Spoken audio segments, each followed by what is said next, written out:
Ladies and gentlemen, welcome back to the Turf Today podcast, presented by True Turf, Roll in Perfection. My name is Adam Kershane, and I'm joined by my buddy, Trevor Larson, as we bring you number 28, boys and girls, featuring Kyle Bertrand, who's actually an Ottawa native, works out here, another assistant superintendent coming on with lots of experience, working his way up, has his license, so this man knows exactly what he's doing. He's here with some awesome stories. As I was editing this, I was like, man, he told another good one. So he's got some great stories for us, some awesome experience at the course he works at and the stuff they're going through, and also some of the aspirations he has going forward. So I was going to say I'm going to throw it down to Trev, but we've had some technical difficulties here. I think we're ready. Yeah, my headphones went out for whatever reason. Jesus, our power just flickered, but everything I saw that. Yeah, everything stayed, our connection stayed. All right. Canada. So is the FBI with us? Is our guy on the call? I don't think so. Not yet? Yeah, hang on. Let me get a plate. Okay, that's a good idea. There That we is go. a fantastic shirt, though. You're a fantastic shirt. Trev's wearing a shirt that says Golf Degenerate. And there's a lot of people that could wear a shirt like that, probably, eh? I don't know if you could wear it like me, but yeah. I don't know. Kyle, what's going on, man? What's going on, gentlemen? Rocking the turf Speaking of- today. I was going to say, speaking of wearing something that looks incredible, that beanie is fantastic. What about now? There it is. I'm at the course right now. Oh, Yeah, can you hear me now? interviewing from the course. That's awesome. Yes, sir. Wait, what are you Yeah. still doing at the golf course right now? It's fucking 7 o'clock at night. I'm dedicated. Hell yeah, bro. He's No, an I- assistant, therefore he is the slave. Exactly. No, I live kind of outside of the city, and we don't have the best internet out there. So I was like, shit, I gotta get some good internet. So I decided to come to the course, but apparently today's not a good day for internet. So Oh, damn. yeah, so I'm gonna hop in my truck real quick. So I think I'll have better reception in there. Sorry, boys, I didn't know it'd be this bad. Not all a good. problem. We're You not get- you're getting we're not the live or mobile- anything, so it's all good. True. We're on OnlyFans right now. Yeah. Oh hell yeah! Give me the sneak preview there, Trev. Yeah. Are you wearing I pants today? I haven't seen your subscription yet. Soon. As soon as that credit card comes through, eh? Titties out for credit cards. What a wild industry that's become. It's fucking crazy. So Kyle, the assistant at the Pineview golf course. Now, Trev, growing up, the Pineview course was our Muni here in Ottawa. It was always I wouldn't say it was a joke, but it was always a bit of a, like if you're going out to the Muni, it's the Muni, right? Yeah. But when, I guess it was a new management group came in. Kyle, I'll let you tell the story because Yeah, we have the guy who's there. I don't need to hear I don't it need to- third hand. I don't need to tell it. I want to hear it from the parking lot. But anyways, it's not a Muni anymore. Literally in the truck telling the story right now. Yeah. Yeah. So, well, like as Adam said, it was kind of the basic kind of everyday course, and I think it was 2015 or 2016. It was a little bit before I got here. They switched over, like most courses in Ottawa, I guess, were kind of getting out of the municipal golf course game and selling them off. So since 2015-ish, I believe, it's been privately owned. So since then, as most Muni courses are, they're, pretty, like I said, basic. So it's been a recovery process ever since, trying to get fairways back and greens up to snuff and kind of improve the facility. And I'm sure, I think you said, Adam, that you used to play like high school golf here at one point or something like that. Yeah, well, I was a little bit older than that, probably just early 20s, just going out and having fun. That was probably back in like 2010, 2011. You were yeah. the public, weren't you? You were fucking one of those guys. Oh my God, I was the worst. I would throw clubs and all that kind of stuff. I didn't know the etiquette of golf at that time until I started playing pro hockey and like playing golf properly with some of those guys. You learn the game and learn how to actually like conduct yourself on a golf course. Yeah. No, I was a piece of shit back then for sure. We've all thrown clubs, so Yeah. Oh, yeah. Well, as long as you're not one of those guys driving over flag sticks in a golf cart, you're all right. That's yep, pretty much. that's fucking. So Yeah. it's a really really low bar, but yeah, pretty much. All right, so we've seen it a couple times so far. So Just Jesus straight over Christ. the flag. Wow. it kills me. I mean, I've hit a flag with a sprayer boom before, but that's about it. You ever hit it with a greens mower? You clip a motor Yeah. on it? Or? Ooh. Yeah, yeah. I've Greens. just barely cleared. It didn't take it down, but it and luckily it was my cup cutter was behind me, so it didn't fucking matter. But I was doing one of the lazy fucking sit and reach, try and get it on the pass, Oh yeah, and I clipped it a little bit. crunch. No, Yeah. it kind of just wiggled it around and it was fine, but it Nice. caught it. I think it was my first or probably my second day out after like training to cut greens, and I'd seen our longtime greens cutter, and he used to do he'd pull the flag and then do the next pass, and then on his third pass go and drop it back in on the go. So I'm out there, I'm all gung ho, I'm a new assistant. I'm like, I could do it. I'm the assistant. It's like cut my pass, cut a nice big banana hook right in the green there, and just slam the motor right into it, and like snap the flag stick clean in half. Like it barely pulled out of the cup after. It was just fiberglass shards basically. So yeah, I was that guy. You made the right choice. Don't worry. Yeah, no. Please come back tomorrow. But now I'm an Man. expert at it. Now I can cut lasers and pull that flag stick and drop it back in like nothing happened. So Wow. There we go. I've seen somebody roll and do it. I've never seen a greens mower be able to do it successfully. So that'd be a cool video to see. Maybe a bit of a challenge. I thought it was like the standard for most green cutters, but I've talked to a couple other guys now, and they're like, "You can fucking do that." Wait a minute, it's not that's an difficult. option? It's just not a good thing to do because you got to kind of slow down the mower, and then like it's a lot going on at one time. It's totally doable, and whatnot. I tell my guys don't ever fucking do that, mainly because they're not good enough. They'll like really slow down. They still let the reels fucking go, and they're going way fucking Yeah. slower. And then they grab it and blah blah blah. If I'm being lazy and or trying to be quick, I'll grab it, but I never put it back in because I'm not going to have the same size stripes when I go and put it back in, at least in my experience. So I'll pull it out and then I'll get off and put it back on. That's me. I hate the wait time getting off the mower and putting it back in. It just drives me nuts for some reason. Especially on yeah. like the 12th green when you're like, fuck. Again? Yeah. All right. Every now and then we'll get the hole cutter out ahead of me, and we've got there's one guy on our crew, and his son works with us, and his name, well, we call him Little Kyle because obviously I'm a big motherfucker. So we call him Little Kyle, and he goes out and he has special needs, but he's wicked on the course. He's such a good kid to have around. So he goes and moves the tee blocks for our team mower and helps with garbage and stuff like that. So anytime he's out kind of waiting in between tees or whatever, and he sees the greens cutter, he runs right up, full speed, runs up onto the green and pulls the flag stick for you. And, Nice. Hired. godsend. Hired. Yeah. I'll take him. It's on. He's a good kid. Very good kid. That's Hell awesome. yeah. So what's the crew looking like over there now? You have a pretty good size crew because there's 27 holes, right? 36. 36. Okay. Wow. Yeah. Okay, was it 36 as a muni or did the private make it 36? Yeah, it was 30. I think so it's an 18-hole championship course and then 18-hole executive course. Oh, sweet. And the executive course, I think, was built mid to late 90s. So it was municipal. And it's not as Uni route. long, right? Like isn't one of them shorter? That's what an executive course is, genius. Okay. Hey, I thought it was fucking 9 holes. So No, Makes it sense. can be, but Champion course runs, I think we're 65, just over 6,500 yards, I think 65-35.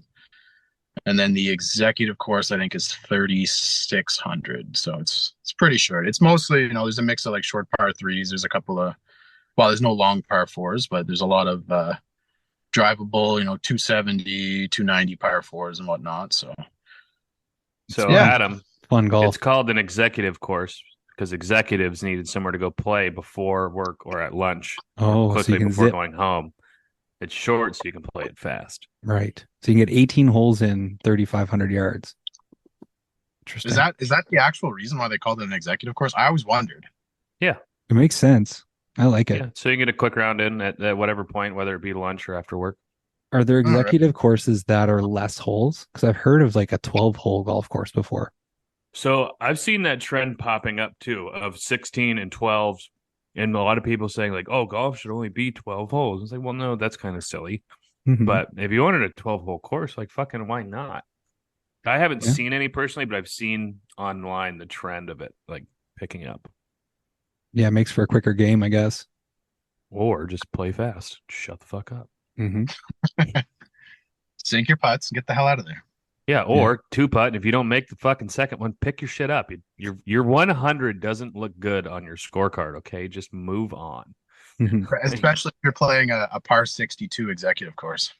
Yeah, fucking A. Yeah. Oh, bogey, Just let it okay, rip. moving on. Yeah. No, it was pretty cool. Like, so 2021. So the first hole and the 18th hole on the executive course, they were side by side. So the 18th kind of came right back up to the clubhouse, and number one started off, pretty obvious, leaving the clubhouse. So we converted the majority of that into a new driving range in 2021. So the first hole used to be a par 4. Now it's turned into this, I think it's a 98 yard, like just under 100-yard par 3, this little short par 3 over the water.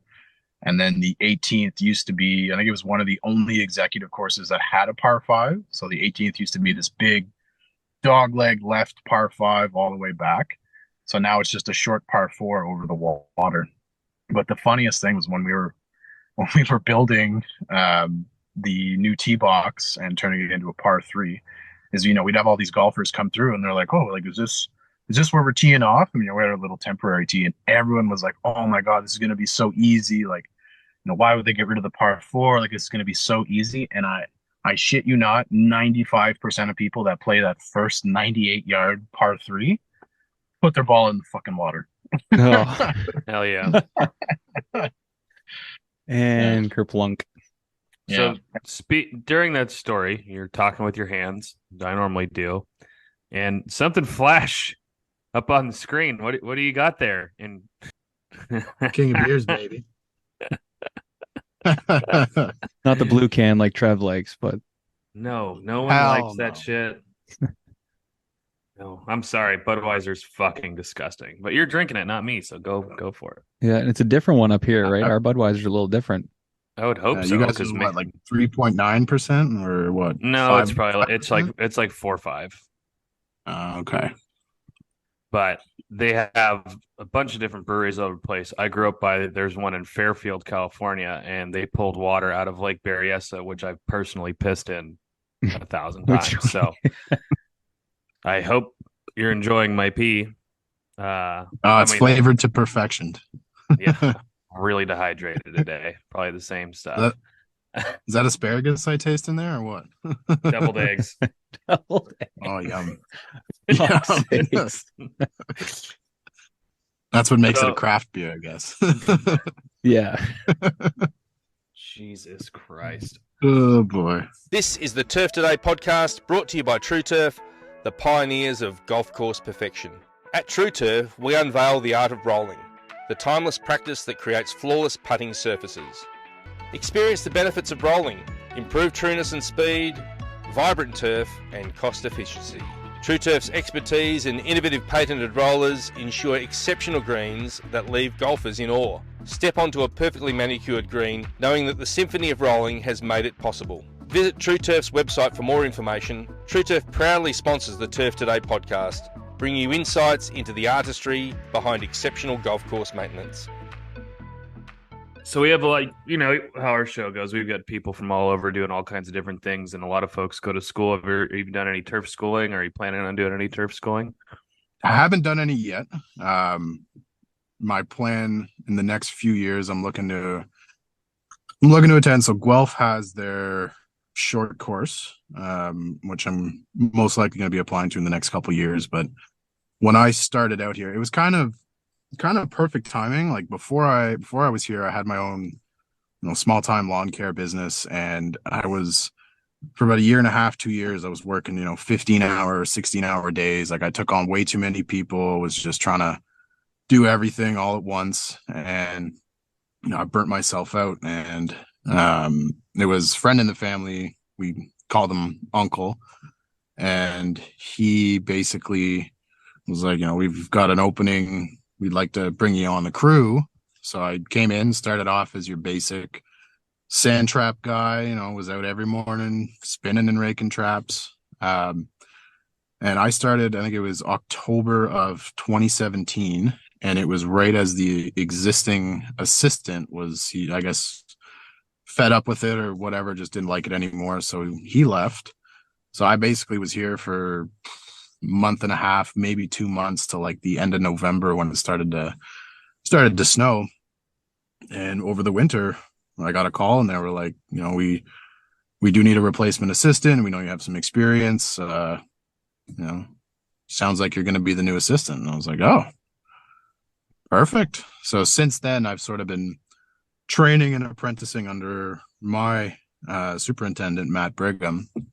And he's been fantastic, amazing. Like, I couldn't say enough good things about him. Like, he's a fantastic boss. He's brings me out. We've had a lot of irrigation issues in the last few years. So in terms of like the agronomy side, there hasn't been as much of that as I had hoped for, but we're kind of getting to that stage now where we're getting some relief from the irrigation problems. So we're getting more of the agronomy side. So I've had a lot of practical on hand training at the course. And then I've done Toro offers all kinds of different courses and stuff. So I've done their NSN and links training.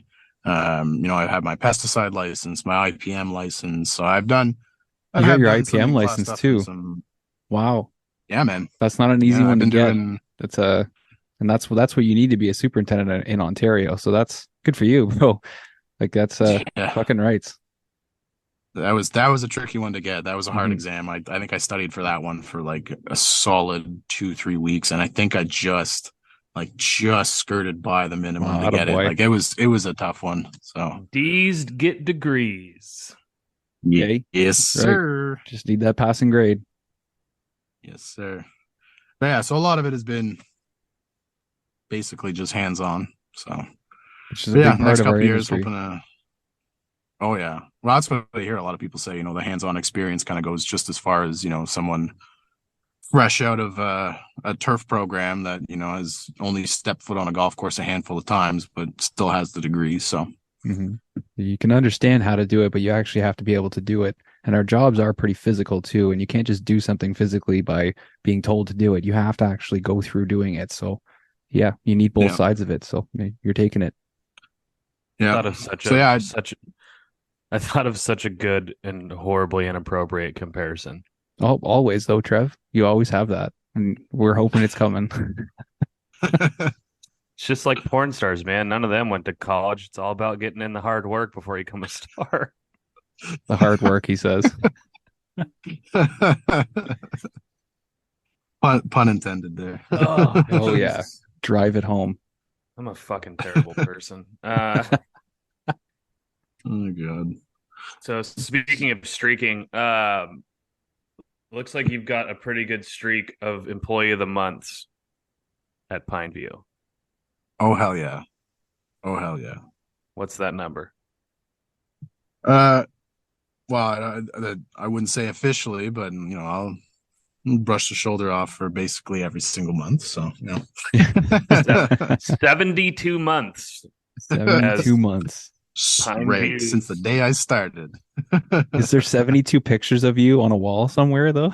All the same picture? I hope it's the same picture, but they photoshopped the shirt in different colors. Yeah. That's it. Oh my god. You guys are giving me an idea now. That's how I'm going to decorate the office now. Yeah. Why not? That's a good idea. It'd be funny if it was a picture every time. The beard.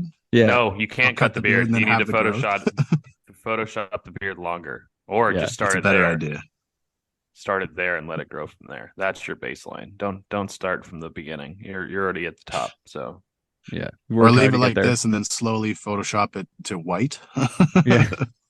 Or you're an assistant, it's gonna go white eventually. Yeah, you'll get there. Yeah. Hey man, I'm here at the course. It's 7 o'clock at night. I'm the only one here, so Yeah. And didn't you guys have you were saying that you guys had a helicopter land on your course? Helicopter. A What is that? A clopter? flying Yeah. horse? Yeah. Oh, it's like it's got claws instead of fucking propellers.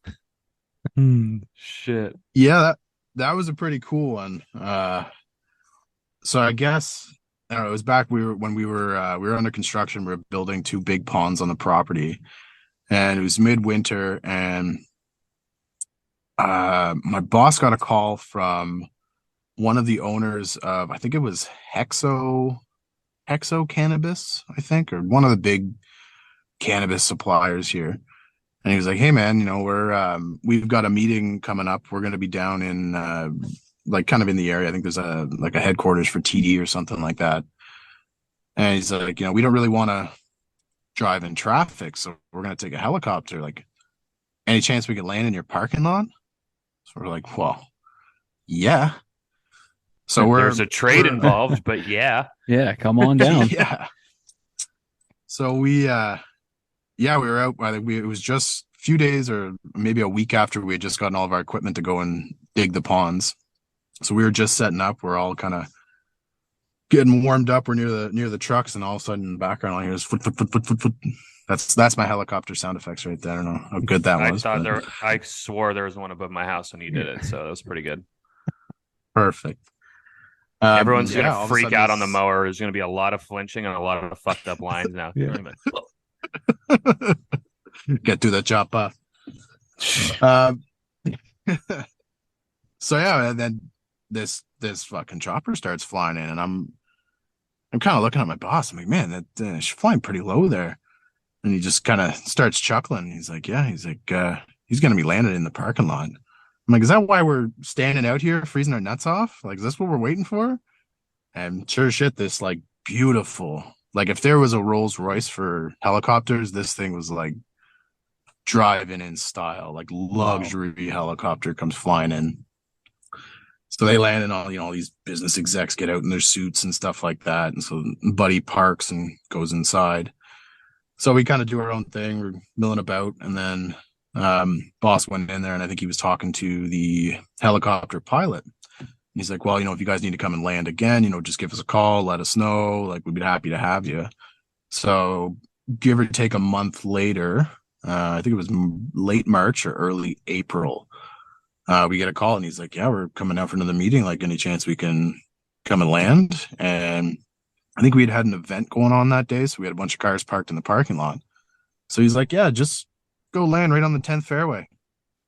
So again, here comes this helicopter, comes down, lands right in the middle of the 10th fairway. Guys get out.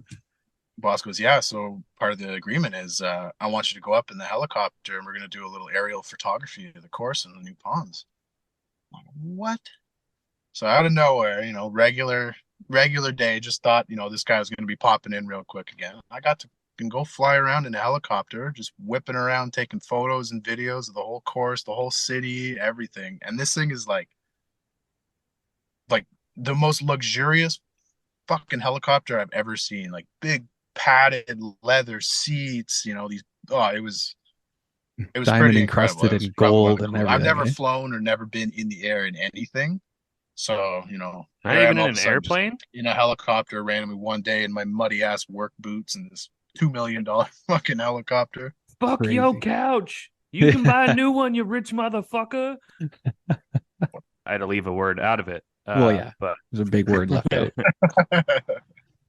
I got really that one. Yeah, it's a solid one. Definitely a highlight. Being here so far. Yeah. That's a pretty fun day to have on the course. Have you had any not so fun days at Pineview? Yeah, there's been a lot of there's basically 2 years of not so fun days consecutively. So we when we built the driving range, the first year it went up, when they dug for the posts, they had to go down. I think they're sunk down 8.5 feet or so. Midwinter, our irrigation system's off. We'd already blown out. They start digging, get through the frost, they go down. and they hit one of our 4-inch main lines. Yay. Like, just destroyed it. And so we have our existing irrigation system in there, and then we have our old system, which is just sitting in the ground. So I kind of looked at it, boss looked at it, and they're like, well, it's not super clear on the map. We got a valve box over here. So like, I think this is old system. Shouldn't be a big deal, but like, come spring, we'll fix it. So winter goes through, they finish the driving range. Springtime hits, we dig down, find out it is our existing system. Well, that whole area they backfilled with GA stone. 1/2 inch to 3/4 inch GA stone. So we fixed the pipe, mended everything, cleaned everything up as best as we could. When we charged that system up, basically the whole back end of the course. So how many holes? 1, 2, 3, 4, 5, 6, 7, 8, 9, 10 holes. Every single head had GA stone in the line. So, Fuck, man.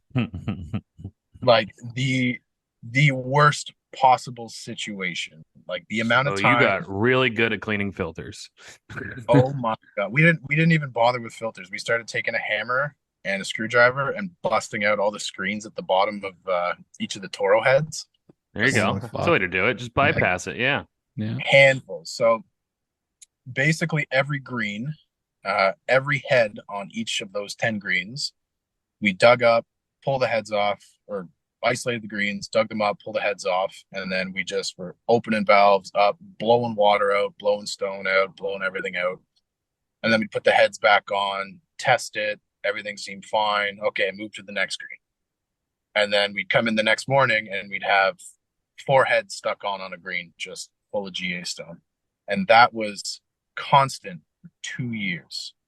Oh, 2 years. Jesus. We had a section isolated. There was 3 holes on our executive course. Other than the greens being watered with a rollout hose and sprinkler, and sometimes on fairways if we had time, there was no other water going on them. So the morning watering run was like go out, hit all the tees that aren't on the satellite system. So valve box or valve tees or tees that need to be hit with a Toro red key there to turn them on. And then it was go to these greens, roll the sprinklers out, turn them on, soak the shit out of them, and then keep going. So the second year, we kind of basically that whole section, we just kind of left it off. We worked on the rest of it, kind of got some stuff working, some stuff not working. It was just constantly pulling hoses around and dealing with heads that have been watering all night. So we had constant floods on fairways and stuff. So it was a nightmare. And then the second year, we had another driving range post that broke. It snapped during the winter. So they came in and fixed it. And sure as shit, they broke the pipe again. Oh, fuck off. 2 for 2. 2 for 2. We left it open for the year. Like there wasn't a whole lot we could do. Like there's so much frost. We had about 2 feet of frost at that point. And then everything below that, excuse me, was just mush. So by the time we kind of got out there, because I think it was the day that, it was after the season had ended. So I wasn't in that day. Boss wasn't, no one was really in. So they called him and we were like, oh shit, we got to go in. So it wasn't for a few hours after that we actually got to go out, see it again. So we went out, we capped both ends. And I think we just filled it with sand just so it was easier to dig up come spring. But at that point, damage was already done. There was already loads of GA stone that had gotten in there. So the second year, instead of just blowing it out with water, we would go to a green. We had a mobile air compressor. I think it was pushing like 700-800 psi or something like that. Little mobile air compressor, pull it around in a Toro Workman, pull up to a green, hook the hose into a quick coupler, and then I had one of my guys, I'd be at the green and he'd start at the tee box, and or sorry, yeah, we had the water off. That's right. So we just had kind of resting water here and there. Or no, we did have the water on. What am I saying? So he'd go down to one of the heads and he'd pull all the stuff out and pull the actual bottom valves out with like regular pressure on. So it was kind of this like quick, like, you had to push down, pop it, and then water would spray up. And as soon as I got the go ahead, I'd hook that in, turn the air compressor on, and we just blast air all the way down the fairway. We were blasting out every single fairway head on all 10 of those fairways and every single one of the greens and every single one of the tee boxes. It was basically,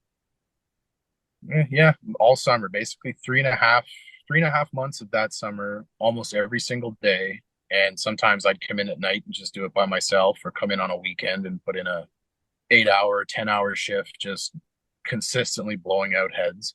And then we get to a point where, like, okay, perfect, we've done them all.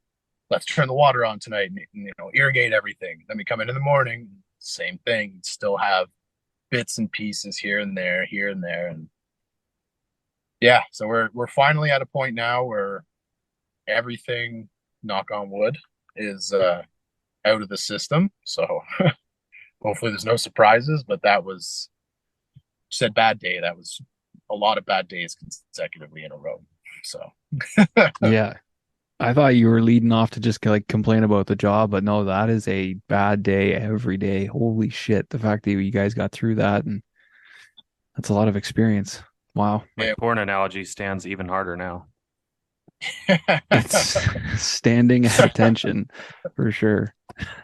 Yeah, that was an interesting couple of years, I'll tell you that. And that's what I was saying earlier, in terms of like the agronomy side of things, I haven't had a whole lot of experience yet because we've been dealing with so much irrigation issues, and this was, a big part of it. So Yeah. Well, Trev always says learn irrigation. It'll take you far, because it's a very valuable skill to have. And I'm sure at this point you've fucking seen it all. So that's, oh man, that's good. You name it, I've basically done it.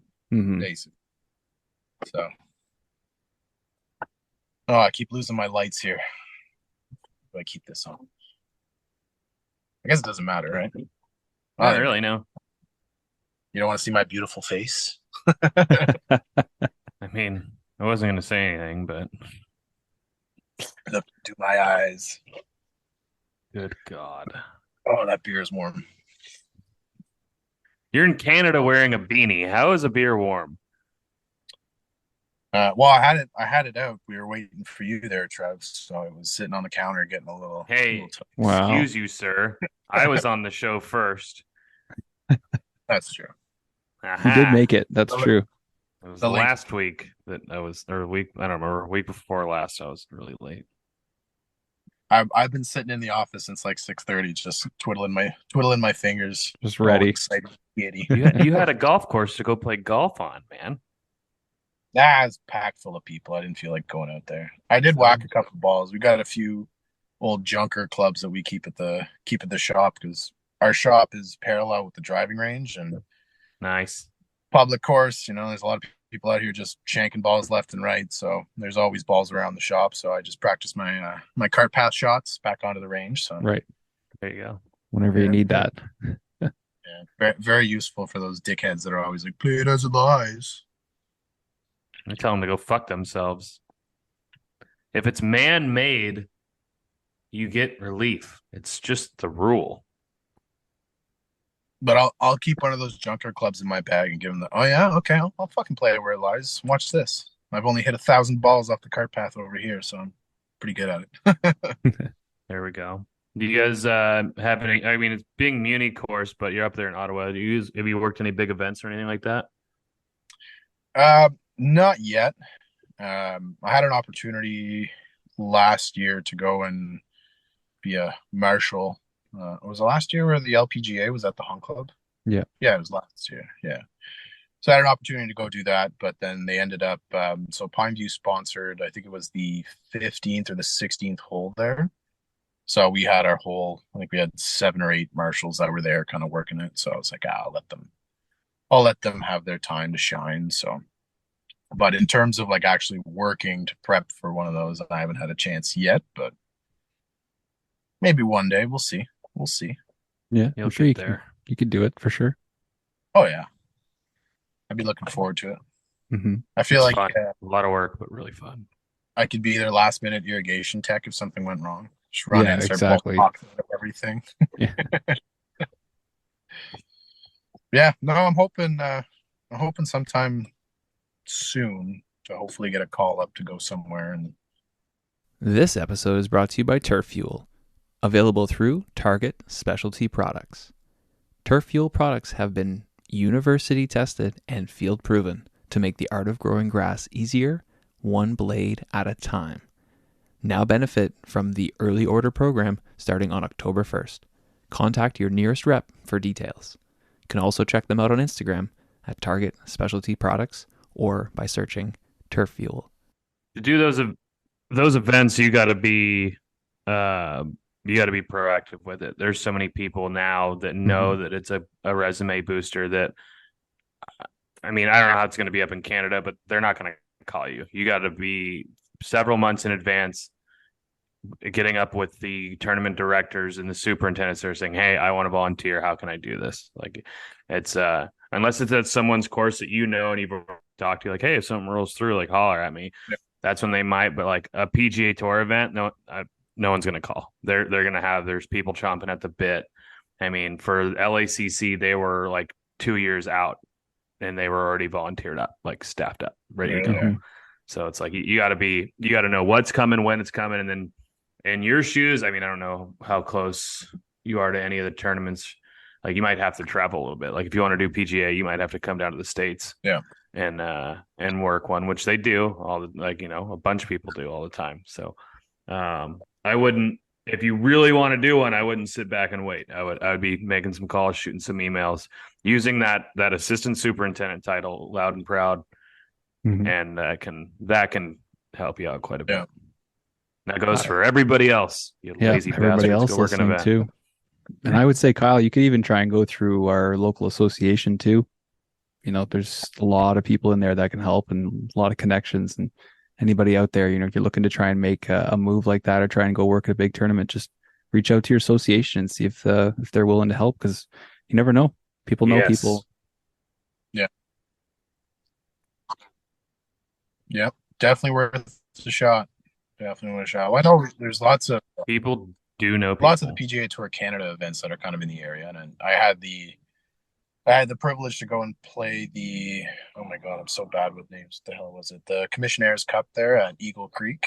I played the Pro-Am tournament before it, so that was kind of like my first introduction to actually seeing. Because again, you know, this is my 6.5 years as an assistant. So, you know, still been in it for a little while now, but still kind of new to everything. Still kind of getting my footing, getting my grounding in.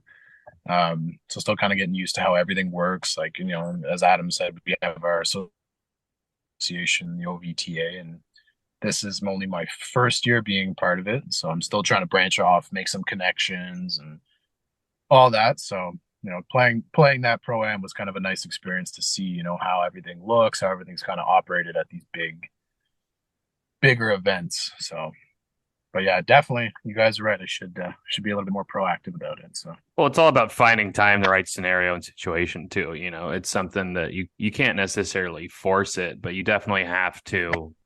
You know, you have to want it. It's not something that's going to fall into your lap, which makes it even better when it comes to the end, and then you get more connections. And I'm sure you guys' associations do meetings and events and everything like that. So going to those two and then seeing what other guys are doing, I'm sure there's other folks that have been in other events, and you just ask them, how'd you do it? And the way I've done it is wherever they're hosting courses, I call, hey, who's your superintendent? I need his email. Okay, here you go. Boom. Shoot him over. Hey, I'm Trevor, I'm so-and-so over here, blah, blah. I want to help you guys work this event. Is there any room you guys need for a volunteer? And they're either like, hell yeah, or we're already booked up. So makes it work. Yeah. Do you have aspirations to be a superintendent, Kyle? Is that something you're going after? Yeah. Well, right now I'm more or less kind of training to be the next super at Pineview. So my current super right now, he's one of the owners here. And I'm not trying to rush him, but you know, in the next however many years, and there's going to be a phase where I'm guessing slash hoping that he's going to want to step back and just kind of play the owner card versus the, being here every single day doing superintendent. So I think that's the plan for me in the next foreseeable future, I guess, to step up and get my foot in the door as the next superintendent here and kind of build my repertoire, get some more experience in, and who knows after that. Might have to make my way down to California. There you go. We're here. We are here. There's lots of jobs at lots of places. And no Yeah. snow. And no snow. We did get rained on. I was just out playing and we got rained on for about 30 minutes. It was really stupid and annoying. Didn't you guys get snow like last year in Nope. California or something? Well, okay, so California is monstrously huge, and we have plenty of areas of California that get a ton of snow. But Yep. Southern California, I'm 30 miles to the ocean. There ain't ever going to be snow here. Never, ever, ever. I wasn't sure exactly whereabouts in California you were, but you guys sorry, San not you guys. Diego, Southern. Huh? It's us in Mexico right there. Yeah. So, no, we're very, very Southern California. Nice. So I guess, yeah, it was more northern there. I was seeing the pictures. They got like fucking 8 feet of snow in some places. Well, you've got inland of Southern California, you've got like Mammoth and Big Bear, which are two monster ski resorts that have golf courses in the summer.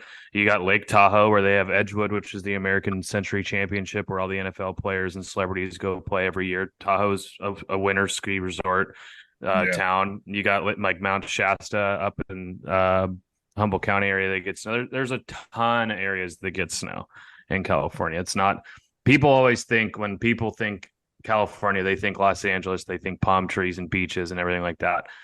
That's a very, very small part of California that's like that. It's an extremely diverse state.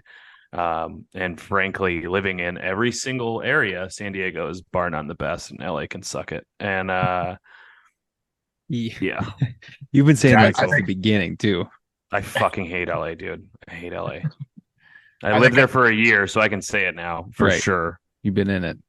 Yeah. I think I'm just one of those oblivious Canadians that here's California, and I'm like, it's always hot, it's sunny, Right. everything. Trev's on a good beach. yeah. Yeah. Didn't I just say that? Yeah, you did. Exactly. That's true though. That's like some Americans think that Canadians live up here. We just live in igloos.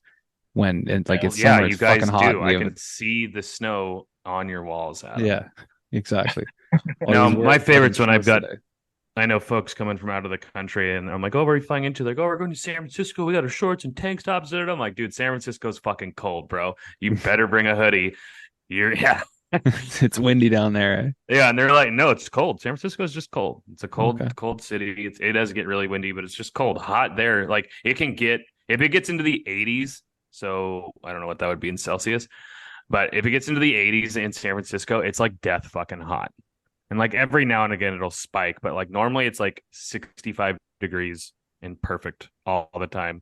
Other than they named their fog in San Francisco. It's called Carl the Fog. Carl the Fog, yes. Yes, Classic. Carl. They go, "Oh, Carl's here today," which is every day because it's always foggy. But speaking of San Francisco and stupid shit, we got some questions. I did want to hear the story from Kyle though quickly. Oh boy. Yeah. We gotta hear the tree climbing story or the tree cutting story. Oh shit. Mhm.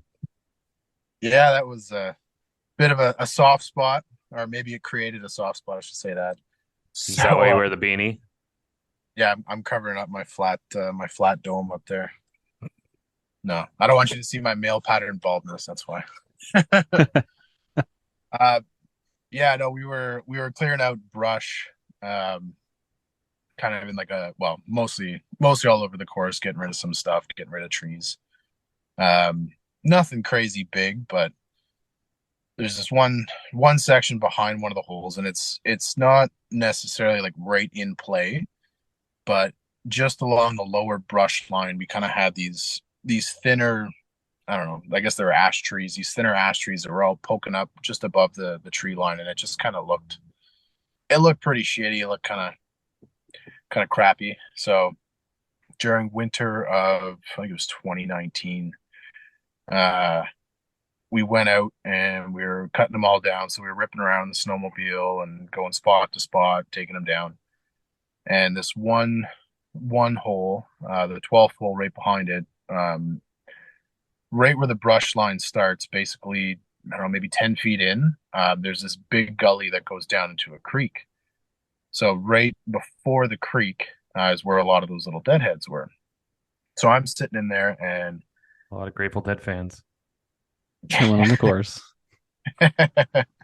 deadheads. So I start knocking down a couple of these, just these little guys, and I knocked down this bigger one. Nothing crazy that I thought, but I guess just the way it fell. So I'm kind of standing at the top of the hill, and I'm making them all go down the hill, down the hill, down the hill, down the hill. So I cut this one down, and it's thin, but it's really tall. So I'm watching it go down, watching it go down, watching it go down. And I guess when it got to the bottom, there was another tree that I guess had been cut, and it was just sort of hanging at the bottom. It hadn't fully fallen down. It was caught up in brush. So this tree goes down, and it hits this other one at the bottom. And the one at the bottom decides to fall back up the hill. So I watch this one fall, and I'm like, all right, nice, move on to the next one. And then 2 seconds later, this is where the rest of this story is just what's been told to me, because I have no memory of it.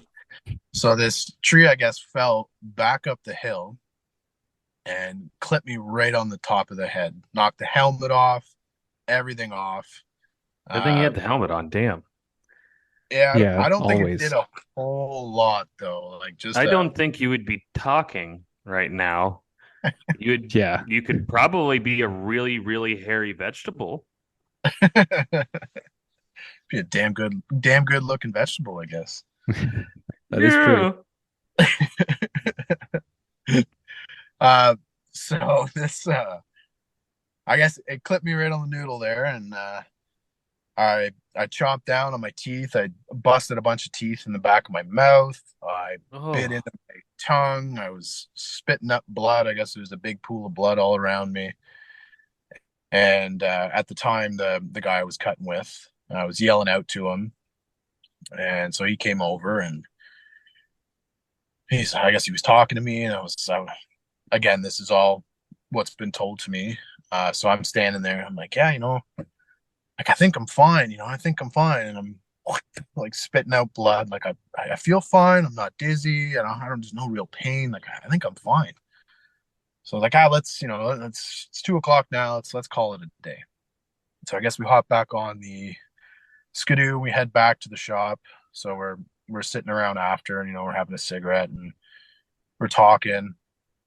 And I guess in the process, somehow I lost my pack of smokes. So we're sitting at the shop, and I'm like, hey, can I let me have a smoke? She's like, hey, here, have a smoke. So I'm sitting there having a puff. We're talking, and then a minute later, I'm like, oh shit, I lost my smokes. Let me have a smoke. And they toss me another one, and then 2 minutes later, oh shit, I lost my smokes. Like, where are my smokes? So I had the 10-second memory going on. So I guess I was really convincing. I'm fine, everything's good. Like, don't worry about it. I'll be fine. I'm just gonna head home. I'll take a hot shower, brush it off. Everything's good. And I guess for the next 4 hours, I proceeded to walk out of the shop, lock the door, walk to my truck, get in my truck, back up to the edge of the maintenance lot, stop, pull forward, get back out of my truck, go and check the door to see if it's locked, walk back to my truck, back up, pull forward again, go back to the shop, check to see if the door was locked. It was like this 20 second memory. That tree gave you crippling OCD. Oh man, I was so paranoid. Definitely crippling. Jesus so I guess, Christ. Yeah, after a couple hours there, I texted the girlfriend like, "Hey, I'm just leaving work. Like, I'll be home." And then it's an hour or so later, and she's like, "Hey, where are you at?" And I'm like, "Oh, I'm just leaving work. Like, I'll be home soon." She's like, "Okay." And then an hour later goes by, and she texts me. She's like, "Hey, like, where are you?" I'm like, "Oh, I'm just leaving work. Like, I'll be home soon." So she kind of figured something You're was like, going damn, bitch, why are you so nosy? Yeah, I told you. on. 3 times. Coming home. So I guess she kind of figured something was up. So she called my parents, and I guess my dad drove up, and there I was, walking back to my truck again for probably the 100th time. And yeah, he loaded me up in his Just car. backing up and coming home. Yeah, Yeah, I'll be home. Don't I worry. was just checking the door. We're going. Gotta make sure the gas is off, check the door, and then I'm out of here. So they got me over to the hospital and got me checked out. And big shout outs to my mom and my girlfriend. We were there for at least 13 hours all overnight, just waiting to be seen. And that 20-second memory persisted, and I guess all night it was, where the fuck are my keys? Your dad has them. Oh, okay. Well, did I lock up the shop? Yeah, you locked up the shop. Okay. Well, I turned the gas off, right? Yeah, you turned the fucking gas off. Okay.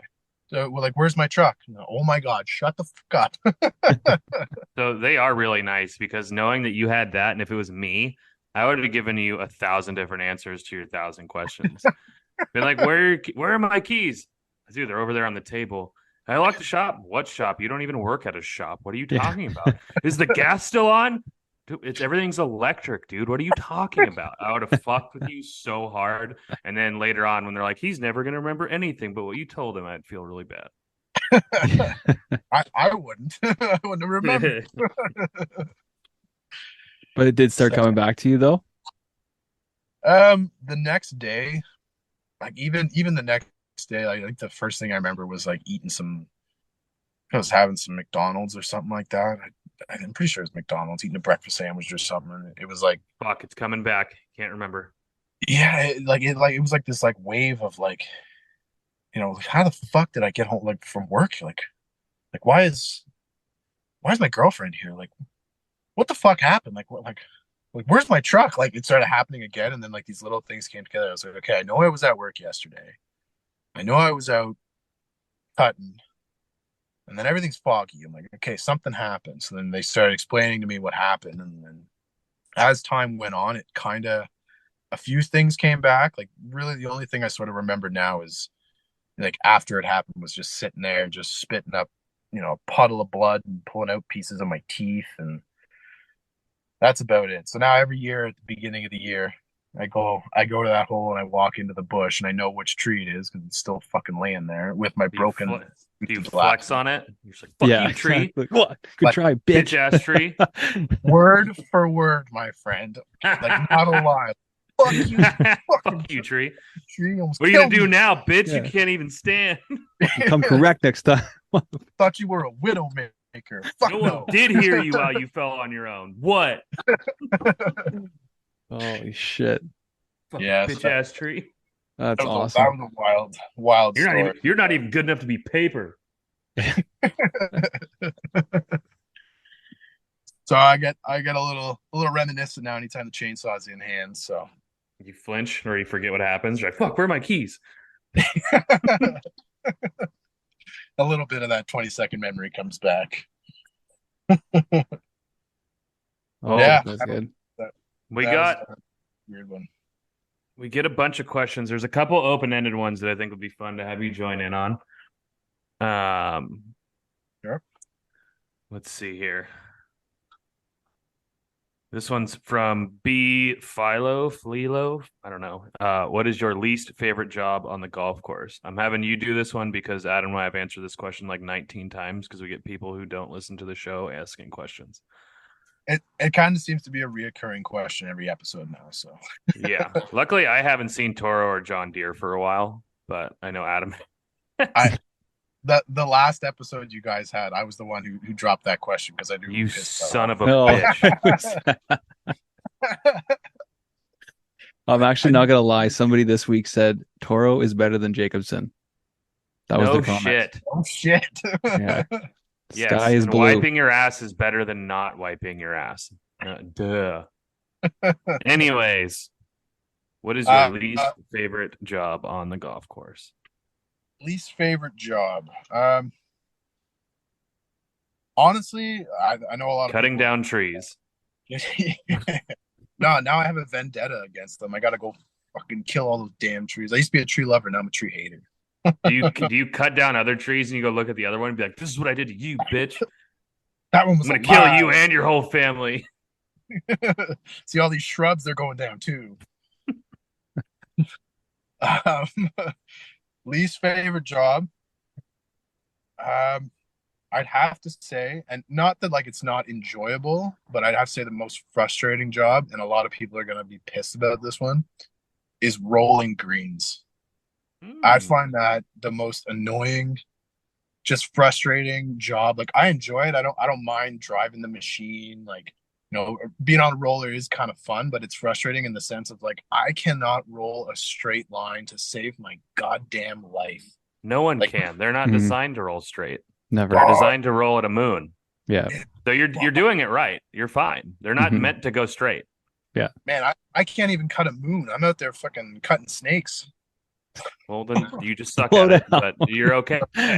Rolling snakes. Actually, no, you know what? I found going faster, especially on like I don't know what kind of roller you have, but even if I have like the little joystick True Turf, I found that going faster, it makes it actually easier and smoother. You pretty much just have to gun it and commit to the line. But it made it a little bit easier the faster I went.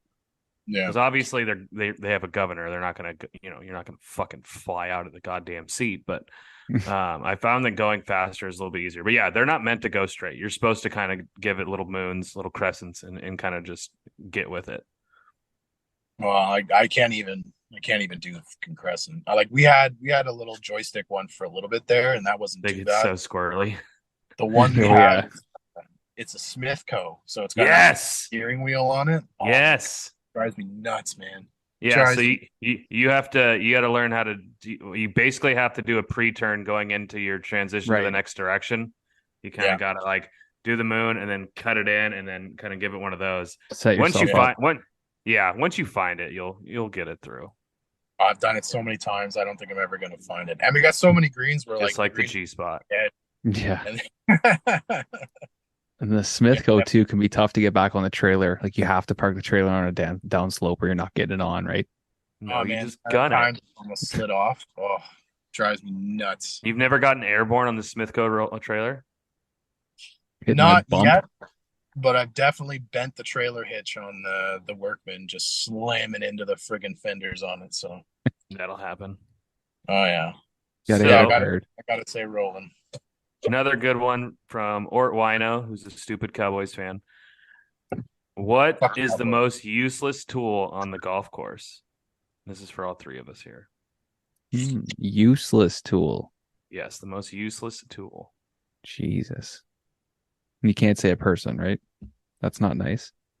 That was going to be my answer. My answer was your slowest employee. That is my worst tool and most useless tool on my golf course is my slowest employee. Yeah. Because Now, everything I'm not singling anybody out, anyone who's on my staff or in my area listening. I'm just talking in general. Like the most useless tool to a golf maintenance person who's running a staff is the slow fucking guy who can't get his shit done. That is the most useless tool.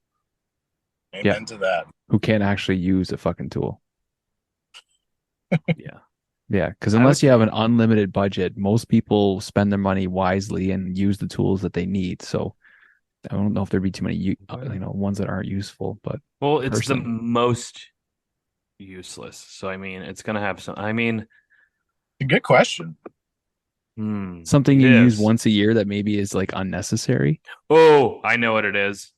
Kind of. So with that, have you ever had the little pool noodles that you put in the holes for when you're aerating? Yes. Yeah. Except for when you use them, they are extremely useful. But other than the 2 times a year, at least for us, that we punch, they're completely fucking useless. Yeah. I agree. Well, and did you buy those or did you make your own? Because you couldn't be My buying. last course, I bought them because I had a budget, and because they sell them for like $100 for like 9 of them. Like I can just go get literal fucking pool noodles and cut that shit. Yeah, What? exactly. Yeah, well, I mean, they're nice. They're like thick foam. They're designed to be whatever. But yeah, I don't have them now. I just fill up the fucking cup with sand, and then after we've drug it a couple times, I just have someone go recut the cup and fill it in and do whatever. It's what I can do. So Yep. Fuck it. Yeah, same here. On the note of aerating though, actually, I just thought of a good one. We have they're just a hand tool for aerating, so it's just like a little step down. It's got That's like wild. three Those lines on it. things. I do not see the purpose of them. Like you got to be. I mean, it's probably because our greens are not the best of material underneath, but like the 4 or 5 times that I've tried to use that thing, like you got to be like 400 pounds to get like actually get a core out of that. Like they're Yeah. so On a to golf me, course, it doesn't make any My sense. course, I want that because I have sand-based greens. It's real easy. I can throw a pencil into them, and they're really good for just obviously spot aerating. When you've got like some big thatchy areas or some scalp or something, like you can, or a dead spot you want to reseed. Like those things are the shit. Yeah. and if it's ever that, we've got this little ride-on Smithco aerator. Like I'm not going to stand there and punch 30 holes when I can take 4 seconds on a ride-on and just done. See you later. I'm out of here. Well, we don't all have tools like you, Mr. Beard. Yeah, that's true. Mr. Beard. Are all your machines still broken over there, Trev? No comment, eh? Fucking hate you. Go cut another tree. Do you guys know that we're sponsored by Hydrowick? Do you know what Hydrowick is? It's actually a rope drainage. So it's a 1-inch heat-treated fiberglass element with a stainless steel core that's installed about 6 to 12 inches below the playing surface. It's backfilled with a sand curtain to the surface to enhance drainage. Hydrowick can be installed on tee decks, fairways, approaches, and greens. If you want to minimize downtime and, as they say, maximize playtime, visit their website, www.hydrowickdrainage.com. Connect with their team today to find an installer in your area and for further product information.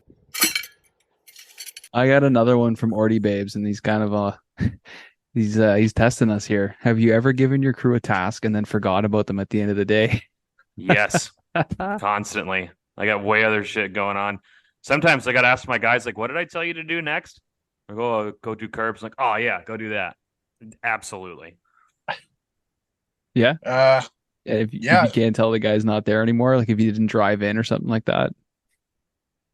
I usually notice that because they need to punch the fuck out. I'm like, yo, where is this dude? There you go. But once we were working on cart paths because we're not paved cart paths yet. We're all just gravel and pea stone or whatever. And it was the rain day, and I was loading up Toros full, and they were running out. They were patching holes and smoothing everything out. And it was like middle of the day, and I don't remember what happened. Like I think I had to go pick something up, and I left to go pick it up, and I picked it up, and I was like, you know what? I'm already halfway home. Like I'm just gonna go home. And so I get home, and I'm like, I finished taking a shit, whatever, and I come out, and I get a phone call, and they're like, "Are you gonna load us up?" I'm like, "Load you up." I'm like, "Whoa, shit, that's right. Like, you guys are still working on cart paths." Well, might as well call it a day because I'm already at home. Yeah, just awesome. So I guess they're all sitting there, and three workmen's just waiting. They're all standing around. They just took like an extended lunch break. Like, where the fuck did he go? That's funny. That's awesome. Can't say it's happened. I can't say it's happened at our course. We've left a tractor down by the road before. We have our big sand piles down by the road. So for a top dress or something in the morning, we bring the loader down to load up the top dresser. And if we don't go back and get the tractor, and you end up leaving, you fucking go down, make the turn, and it's like, oh, I'm going home, and there's the tractor, fucker. Yeah, definitely. We've done that a couple times. Yeah. Yeah, I've been leaving before my boss and text him, be like, hey, by the way, loader. By the way, you need to go take care of something I was supposed to do.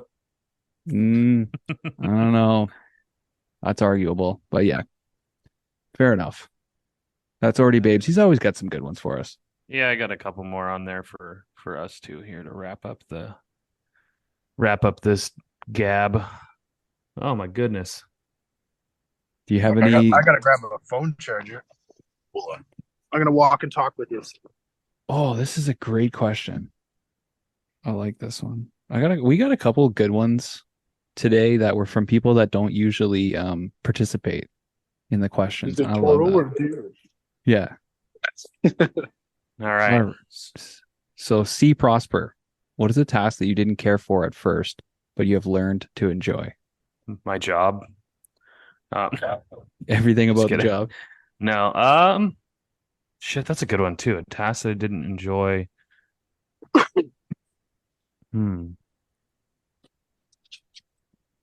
I don't know. What do you got, boys? So this one would be a little bit different, maybe more of a northern one, but when we first started plowing snow, I fucking hated it.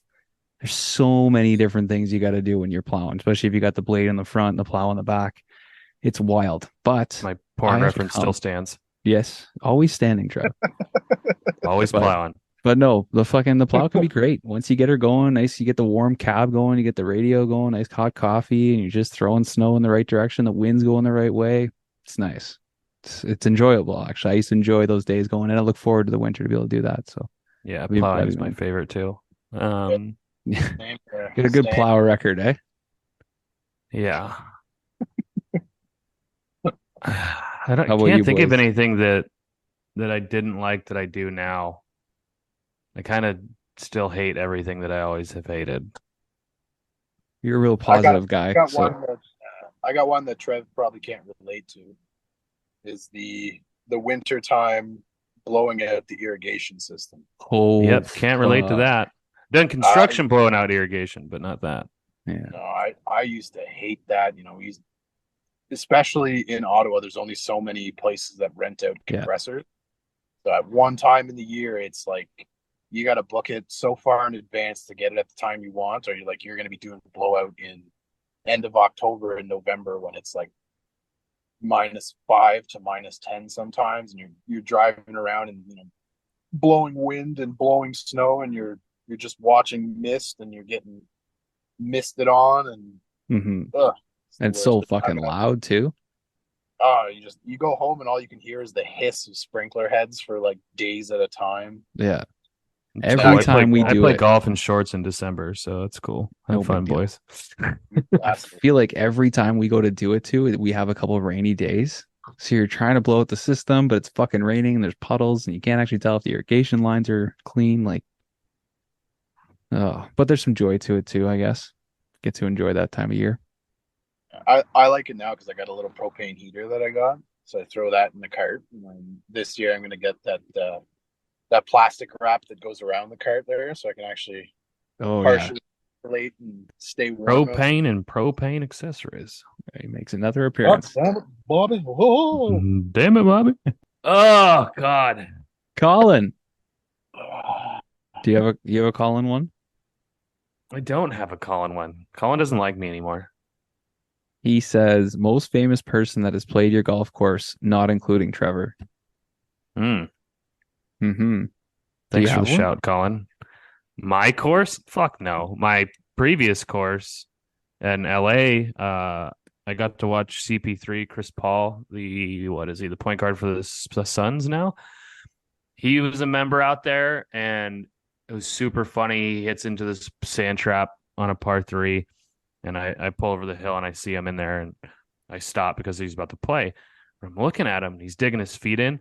He fucking put his pants inside of his socks, Oh, like wrapped him up. And I think what he was doing is he didn't want to get sand onto his pants and then get onto his shoes because he had some sweet Jordans on. And so I was looking at that. It was funny.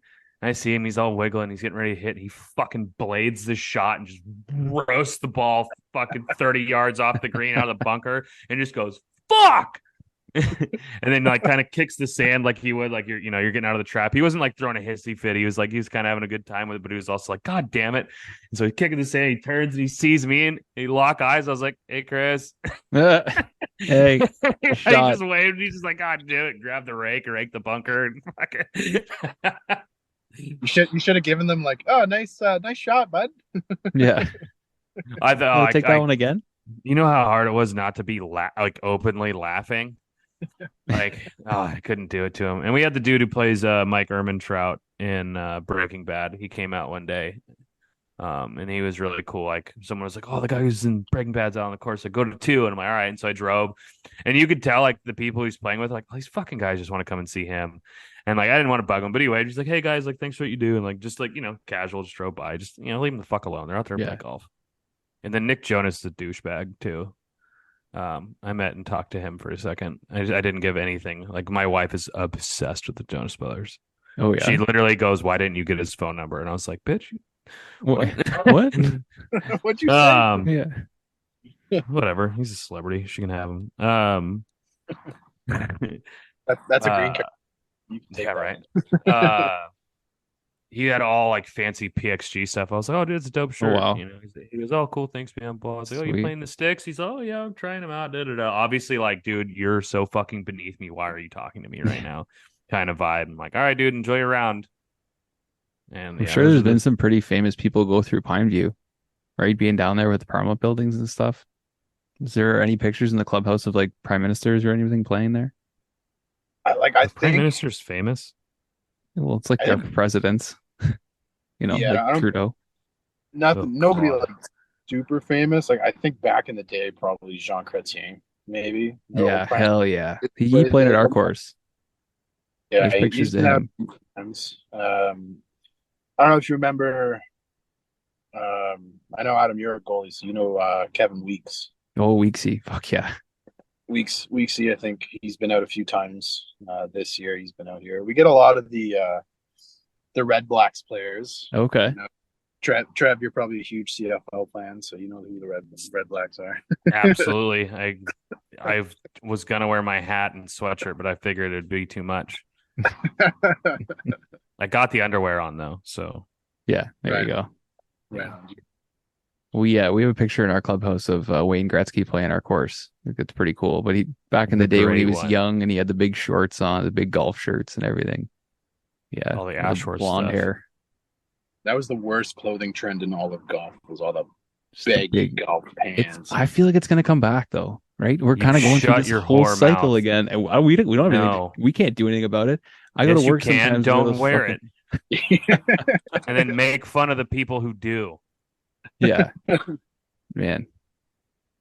Yeah, there's one guy who's I haven't seen him much this year, but he used to be at the course almost every day, and he was maybe like a $110, maybe 120 pounds soaking wet, like just a small guy, and he probably wore size fucking 40 pants with the belt all super tight, big baggy shirt tucked in, like almost bell bottom pants. You could barely see his golf shoes, and like that was like his style. And I think like it was so unique, like you just didn't see it that often, and everyone kind of gave him like the huh, like Gotta have all that room. That dude's probably just hung. Yeah, Got exactly. bruises on his knees. Gotta be These able to pants fucking carry actually this around. fit. Yeah, a couple of paps, fucking boys. Well, but So, Trev, are you up? You got a few more? What do you think? I got a couple more good ones. I got a bunch in here. Just Okay, well, depends on... fucking fire, bro. Jesus Christ, you're so aggressive. Like a porn star standing up, or whatever the line is. Okay, Ben Walton. What is the first machine you put into a pond, bunker, or flipped, if any? I put in a couple different machines in bunkers, but none of them have I've never flipped one, but I've definitely gotten in it and just like literally driven out of it or had to be slightly pulled out. Pun intended. They had to pull me out. Just so goddamn deep, they had to pull me out. Wow, that fucking voice is gonna haunt me. Maybe I'll just finish the whole interview. what the holy crap, my fucking radio just turned on. What the hell was that? Uh-oh. It's the fucking ghost saying, "Stop talking like that." Jesus. What is going Creeping on? us all out, man. I have like the worst connection possible Wait, for this. I don't I know have- what is happening. I got have a very ghosts in my phone. specific Canadian. Oh, now I got question. no audio. Oh my god, this is a mess. We can still hear you, bro. You're good. Adam, Yo. are haunted places in Canada, like are Canadian ghosts, are they just as polite? Like, do you guys have like really polite ghosts? I think that's the whole draw. Yeah, that they're there, but they're nice. They're So nice it's just like a ghosts. whole country of Caspers. Basically, yeah. It's funny. I don't understand. Definitely. I don't know. Do they make Canadian horror movies? I don't know about that. We have a ghost tour here in Ottawa though. Is like the whole punchline is they don't say sorry. Like that's the whole movie. Like someone would does be, something mean and they're just like read, and they're just like, see ya, and they're like, "Ugh, yeah. That guy didn't apologize. he didn't say sorry. Fuck. No, I know it's a they real- pop out from the wall, and all you hear is a boo, eh? Hey, boo, eh? Oh, Well, Tim sorry. Hortons sucks, eh? And you're just like, what? Ah, Oh, it was scary. it's terrifying. It's a spooky ghost. Sorry, it was a really just dog shit, lowbrow, fucking stereotypical Canadian jokes. Sorry. Hey, anytime you throw Tim Hortons in there, you're winning. Dude, I saw a video today. Oh, it's Fat Perez Okay. and those guys. He had a box, a donut, and it was some kind of donut challenge clip. And he closed the box and it was Tim Hortons, and I was like, oh shit, Canada. You guys have Tim Hortons in the States, all right? I think it's Not on in there. Like California. Burger King bought it. Maybe like Minnesota, maybe like border states probably, but definitely not California. Yeah. Hmm. It's in like New York and stuff for sure. Okay. I don't know how far south it's made it. So, machine, bunker, pond, flipped, any?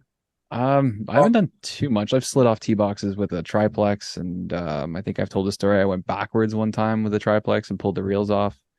Yeah, To that come was get funny. some help. Yeah. Just trying to think. I did something this year. I had to call my superintendent. He had to come and pull me. Oh, I drove a tractor through a fucking wet spot. Got so stuck. He comes out and he's just looking at me. He's like, "What? Like, you know you can't drive there." I know. I tried. It's wet. Yeah, I know. You really pissed him off when you did that because that shit's so annoying. Oh, definitely. But it was one of those ones where we kind of backed up and we were able to just kind of step the turf back into place, and it almost kind of corrected it. So, Yeah, most of the time the damage isn't that bad, but it's still really annoying. oh yeah, fuck yeah. And you just feel like such an idiot, you know? Like, The next day, we as superintendents who got pissed off about it the day before, we go and do it, and then luckily we've got enough experience where we figure out how to get it out without anyone else seeing it, and you're just like, okay, fine, all right. okay, we're good. Yeah. What do you got, Kyle? Best one I have. Well, I just got to mention. So we have a running what we call the stuck list. So we keep a tally every year of every shit. crew, That's everyone's name, excellent. and That's how many fucking times good. they get stuck. We need more of that.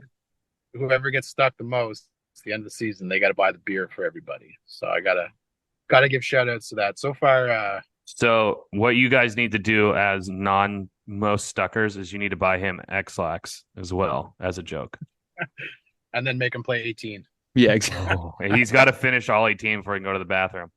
It Oh, all God.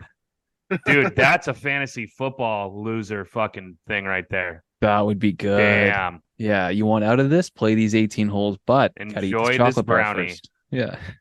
Enjoy that brownie. It's And your real wife. good. We gave X-Lax chocolates to a guy one time. We were out partying, and then the next day we had to go to practice, and he wasn't able to go on the ice. Spent the entire fucking day in the toilets. It was not good. How many pounds did he lose? I don't know. He thought it was funny. Like, we were all like, fuck, like he's gonna be pissed. Coaches are gonna be pissed and everything. Everybody just thought it was fucking funny. He thought it was hilarious. And it was like, okay, you got your system cleaned out and you missed a day of practice, but like, really? Would have Hey. been better if we went out and just painted the whole neutral zone brown and just made everyone skate through it. Shit himself on the bench. He crosses the brown line. Yeah. Oh shit! Throw a that, big that, fucking hit and just that Oh, brown dude, turned to red real quick. What happened there? Talk about a hat trick. Fuck. But yeah, I don't know. For a stuck machine, I think the best one I have was.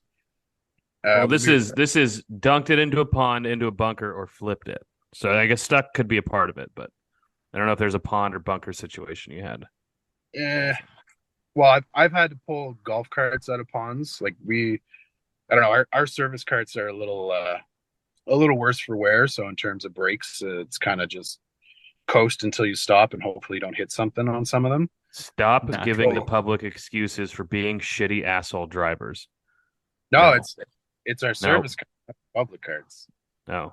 There's been a couple hole changers, they'll park on a hill and then turn around and all of a sudden their cart's in the pond or a sand trap cart rolls back into the pond. But the best I have, it's somewhat related to a pond, but it's more like a muddy bog, is when we were building our ponds, and I was in a big John Deere, what the hell was it? I forget what model it was, but a big bulldozer, and I was pushing all the material that was coming out of the ponds. So we had a 55-ton excavator, 2 rock trucks, and a bulldozer. And I'm bulldozing these big, massive piles, and I'm right in the middle. I created kind of these 4 big mounds, almost like a castle off the side of our tent pole. And my dumb ass, not thinking, it's middle of winter, but the ground is still full of water. In the middle of those 4 mounds was basically a pond, like a big, wet, muddy pond. So we're like almost done for the day, and I'm like, well, I'm gonna head out. I'm gonna go park over here and get my lift back. And so I drive right through the middle of it, and as soon as I got into the mud, I sunk down probably 4.5 feet, almost up to the door.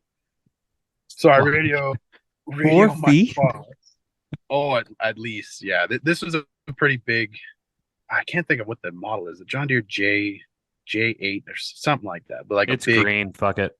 Yeah, exactly. Yeah, John Deere Toro.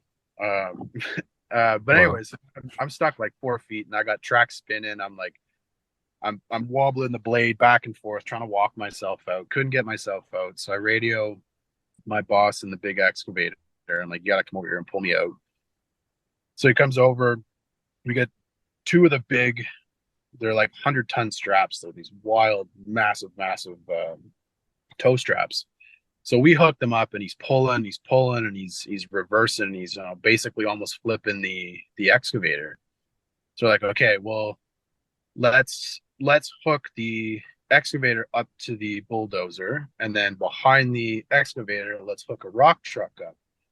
So it took a 55-ton excavator, pulling this bulldozer and a rock truck behind it, pulling the excavator, pulling everything to finally get me out. And in the process, we got the excavator stuck. So then we had to get the excavator out. And it was just like end of the day, like we're all trying to leave, and we're there for like an extra 3 hours. And then we got to clean out tracks. And oh my God, that was the most annoying pond. I guess you could call it a pond, because it was basically a pond. Pond 4 feet stuck. deep is pretty. That'll classify itself as a pond. Yeah, I'm gonna throw that video up on our Instagram soon. I think that's a good one. That was a good one. Yeah, nice. You can put it on Turf today and see how many people get over fights about it. Yeah. Shitty operator error. Yeah, what a fucking idiot! You should be fired immediately. Calm down. Yeah. So, however, go on. Go ahead. I was gonna throw something kind of different at you here.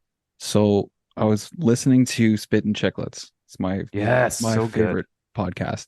I just listened to their clips on Instagram because I don't have enough time to add another podcast to my repertoire, but I fucking love those guys. Yeah. So I don't watch all of their sandbaggers, but I just had one on the other day. I was watching it, and they showed a clip of them leaving a green, and a guy, one of the cameramen, drove over the green. Okay. So later in the episode, they actually talk about how the golf course sued these guys because one of their guys drove over the green, and they filmed it.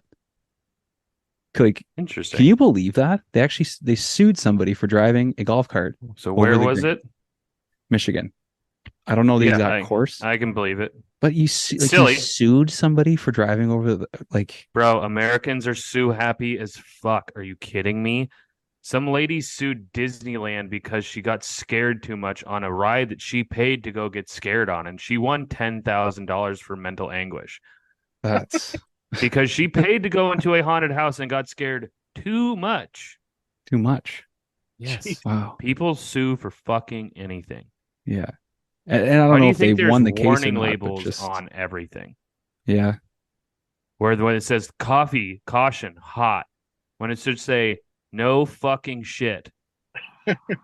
That's just, I don't know. I thought that was so wild. People complain about the worst stuff, as we know. We probably get some of the worst complaints, right? People can crash a plane and blame the road conditions. Mm-hmm. Do you want to know how bad they are? So I got one. I've actually been waiting to tell this story. This is my best, or want to call it funniest, run in with a member ever. And this was early on in my turf career Good too. Lord. So I was changing holes, and I've been doing this for a couple months every day. When I first started changing holes, I did it every day. Sunday to Sunday, it was my job. I didn't work all day, but I took care of setting up the course. So I'm on the putting green one day. I've done my thing. This little old lady comes up to me, and she plays every fucking day too. We're always out there together. We've never talked. She comes up to me and she goes, "So, are you the sadistic man that does the holes?" Did she say sadistic man? She said, "Are you the sadistic man?" She came in And hot. I didn't know what that meant. So I was like, You didn't know what sadistic meant? at the time, no. I was like, yeah, that's me. I was just trying to be fair with everybody. I don't know what the fuck she was talking about. And she didn't look very happy. And whatever. She said her thing and then she walked away. And I'm like, what the fuck was that? God, I'm literally just trying to do my job. I've been trying to follow, the guidelines and everything. That was kind of weird. So I get on the radio. I'm like, hey, Jamie, what does sadistic mean? And all of a sudden, our mechanic cuts in and he goes, "It means you like the devil." And then everybody else who had a radio, you could just hear them all cut in and start fucking dying laughing. And I can joke about this now and laugh about this now, but I was fucking pissed. I was so disrespectful. Who the fuck this lady thinks she is, calling me sadistic? What the fuck? My response to anyone who ever complains about that shit is everyone already knows it. Kyle, do you know my response to people who complain about the course shit like that? Shut the hell up. Be a fucking better golfer. Yeah, That's totally right. Be better. It's as simple as Just that. be better. Oh, your bunkers. Yeah, don't hit it in them. How about you guys? You ever had any tough run-ins with members or staff or golfers? I don't know. There was one time. There's a guy. I'm not going to say who, because he said he's going to listen to this. So I'm not gonna finger point. You know who you are, guy. Yeah, guy being talked about. He was having a pretty bad round. We were out playing. It was more of a. I think it was later in the season. We were, drinking, having fun. We're not taking anything too seriously, but he wasn't having the best around. He had other things going on. It was just one of those days. And we were coming up the ninth hole, and basically once you come around the corner on the ninth hole, you can see the 10th tee box from right where you are. And 10 tee box starts right up near the patio of the clubhouse. So we're coming around, and there's this group there, and we played the whole ninth hole. We got to the green, we're putting, and the whole time he's like, fuck, like this group is still up there. The group is still up there. I'm like, don't worry about it. Like, we'll go up there, we'll grab a beer, and we'll take our time. Like, we're not pressed for time. He's already having a bad day. He's like, oh, fuck, like, I just want to get this done. Like, I want to get on to the back nine, back nine, different story. So we kind of take our time putting, we're being slow, and we get up to the patio, and go and grab a beer, and we come out, and this guy, the rest of his group had gone, and he's still standing there, and he's, for some reason, the rest of his group had already gone up the fairway, and he's still just standing on the tee box. I don't know if he was like on a phone call or something, but he hadn't teed off yet. And so this guy goes up, and he's like, starts giving him shit. He's like, well, like, what are you waiting for? Like, tee that up, like, get it down there. Like, we've watched you this whole time. Like, like, what the hell's your problem? Like, you've been on the tee box for like 15 minutes now. Like, it's getting ridiculous. Like, and the guy like gets in his face, and this is a big bearded guy. He's wearing jeans, again, municipal course. He's wearing fucking yeehaw, brother. Exactly. Long hair, big beard, sunglasses on. He's got like one of those flaming like chopper giant tiger t-shirts on. Yes. And yeah, they start just jawing at each other. And I'm like not really paying attention, like not so much. And then I kind of turn around and like see them in each other's face. So I'm like, oh shit, like here we go. Like, yeah, right, here we go. This up. Gonna go break up a fight. They're like just about to throw down, and like the guy I'm golfing with, he's not a very big guy, and the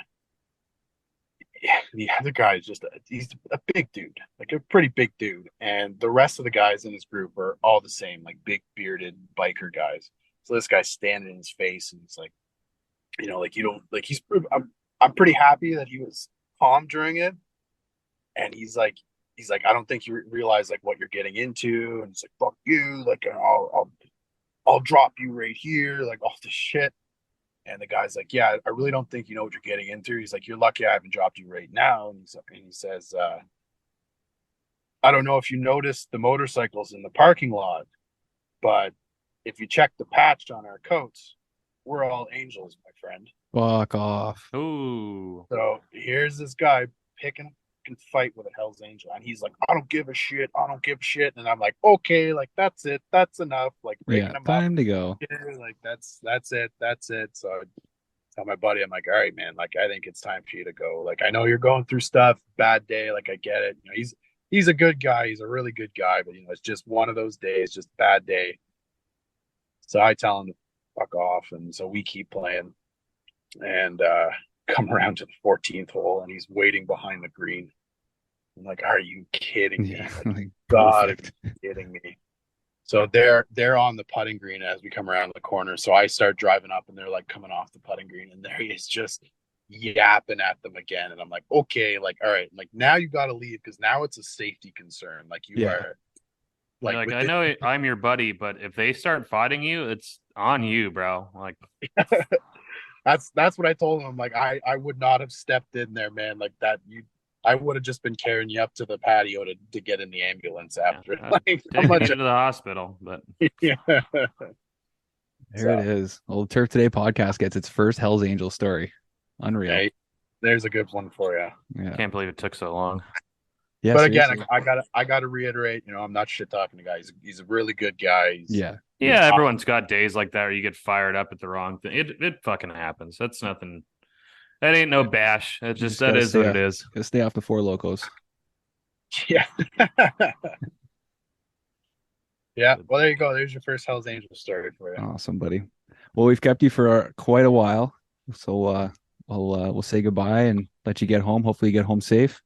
Right on, fellas. Well, hey, I appreciate it again. Thanks for having me on. This was a lot of fun.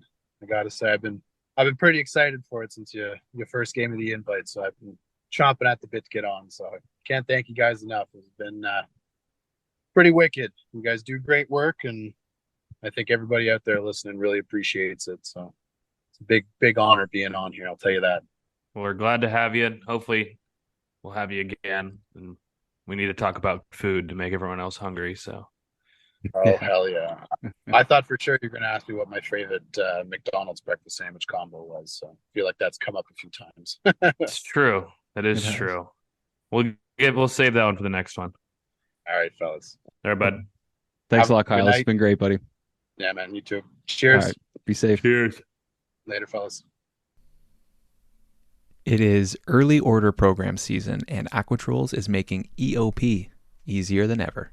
Simply sign up for Aquatrolls Approach and earn points on your purchases all year long. Even better, all purchases made before April 30th earn double points. Redeem these points directly in Approach for gift cards, account credits, and more. Sign up for Approach today at aquatrolls.com. All right, Ort Wino. Do you guys have AITs? If so, what does the process of training them look like? Yeah, we got two younger guys on our crew that are going to school and working towards things. For us, we don't really have them on a program. The biggest thing has just been trying to give them, more important jobs, trying to explain ourselves as much as we can when we go through things. Really, really get on them about asking questions. Just ask questions. If you don't understand something, fucking ask. If you get it, great. If you don't get it, ask. Like, there's nothing wrong with that because that is a big part of our jobs. So, everybody has strengths and weaknesses. And I think a good thing for a superintendent is to try and figure out what strengths and weaknesses some of these AITs have and really try and, work with them on the things that they have no experience on, or maybe that they're a little bit afraid to try. So and I hope we're doing a good job. It's not easy because we are so busy and there's so much going on, but at the same time, you want to help those guys. So if there is anybody listening that's trying to learn at their course and trying to work, just know those guys are there for you. Sometimes they have so much going on that you're just a little bit, further down their list, but just ask those questions, get in their face and get going because they want to help you. That's why I always say ask educated questions.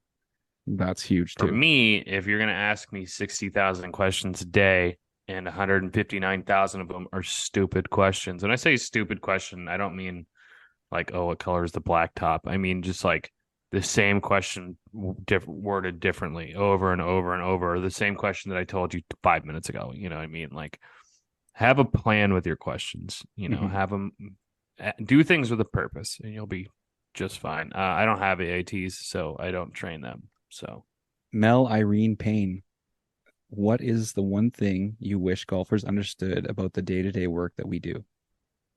That is a good question. That it takes time, and if you get on our ass and you get pissy about waiting too fucking bad, and then when we do let you play through, the course conditions are not going to be as good as they were behind you. And I'm talking specifically for people who are the first ones out, who fly through the fucking course, which most of them know that when you pass the maintenance crew, you're not going to have freshly mowed greens or whatever we're mowing or whatever we're doing. It's just not, that's not how it works. But like, and most of them understand that, but some of them don't. It's like, well, don't fucking pass the maintenance crew then if you don't want your shit to be ready to rumble. Mm-hmm. That's what I wish the people would maintenance crew understand. ends up speeding too, right? Yeah, and then it makes us rush and freak out and do things and miss stuff. Instead of rolling the entire green, we roll like maybe just the pin position or something. Like it's yeah, yeah. That's a really good answer. Just understanding that things don't happen overnight. Things aren't instantaneous on the golf course. We can't be perfect. We're always trying to improve things, but we can't have everything done right away and all 18 holes looking perfect. So having a little bit of grace, I think, with your maintenance staff can go a long way. Ort Wino, what is your favorite animal? Question mark. Most annoying animal? Wow. Question mark. Well, I'm a huge dog guy. I love dogs, and the fact that we get to work with dogs is fucking cool. Dogs are my most annoying animal. There you go. You're a cat guy, aren't you? So I am a cat guy. Yeah. I love dogs too, but when dogs don't fucking stop barking, like someone probably just moved into our neighborhood and their fucking dog will not shut the fuck up at any goddamn point. And I want to find it and I want to put tape around its mouth because I don't want to actually hurt it. But is it the dog though, or is that the owner at that point? Like if the owner never trained it properly. So a couple days in, owner. I get it. It's a new area. They're getting adjusted. I get it. Mm-hmm. But when it goes on for fucking hours and no one does a goddamn thing, at some point it's still not the dog's fault at that point. And I get that. But like it doesn't make me like the dog more. No. Knowing that it's not his fault. But like all of the dog lovers out there are gonna hate me for me saying that. Understand that I do know that it's not the dog most of the time. I get it, but it doesn't make it any less fucking annoying when all I hear is bark, bark, bark, bark, bark, bark, bark, bark, bark, bark, bark, bark, bark, bark, bark, bark, bark, getting my point, bark, bark, bark, bark, bark. Do you hear me? Yeah. Fuck, dude. Well, just know that dogs don't do it on purpose. Unlike those motherfucking cats who do it on purpose. Those guys have plans. Yeah, because they're smart. Yeah. Well, dogs are dumb as shit. You're watching the cat and you're like, he's fucking thinking about it. Oh, it's hilarious. I love that shit. Yeah. That's what you look at him, and you just do that. You just go, no. And then they go, oh, shit, he caught me. Oh, he caught me. Yeah. Because if they were bigger than you, they would fucking want to take you out. I'll fuck that cat up. Just kidding. That's what I mean. Like, everyone's like, oh, you're worried about letting your cat outside? What about other dogs? I'm like, you seen the claws on this little thing? They're going to fuck that dog up. Yeah, a dog probably won't want nothing to do with that. No, that dog gets one fucking slash across the nose, he's gone. Which, don't blame him. Mm-hmm. Matthias Benetti, given the early start times in turf, how many hours of sleep do you guys get per night? About 6, which is not fucking enough. I'm usually in bed by 9. I'm up at like 3:50. Solid 6 hours. Yes. I can't even say solid. Sometimes it takes me for fucking ever to fall asleep. Yeah. But yeah, never get an 8-hour sleep though, right? Like you can't. No. You can't. No, not on a work night. No.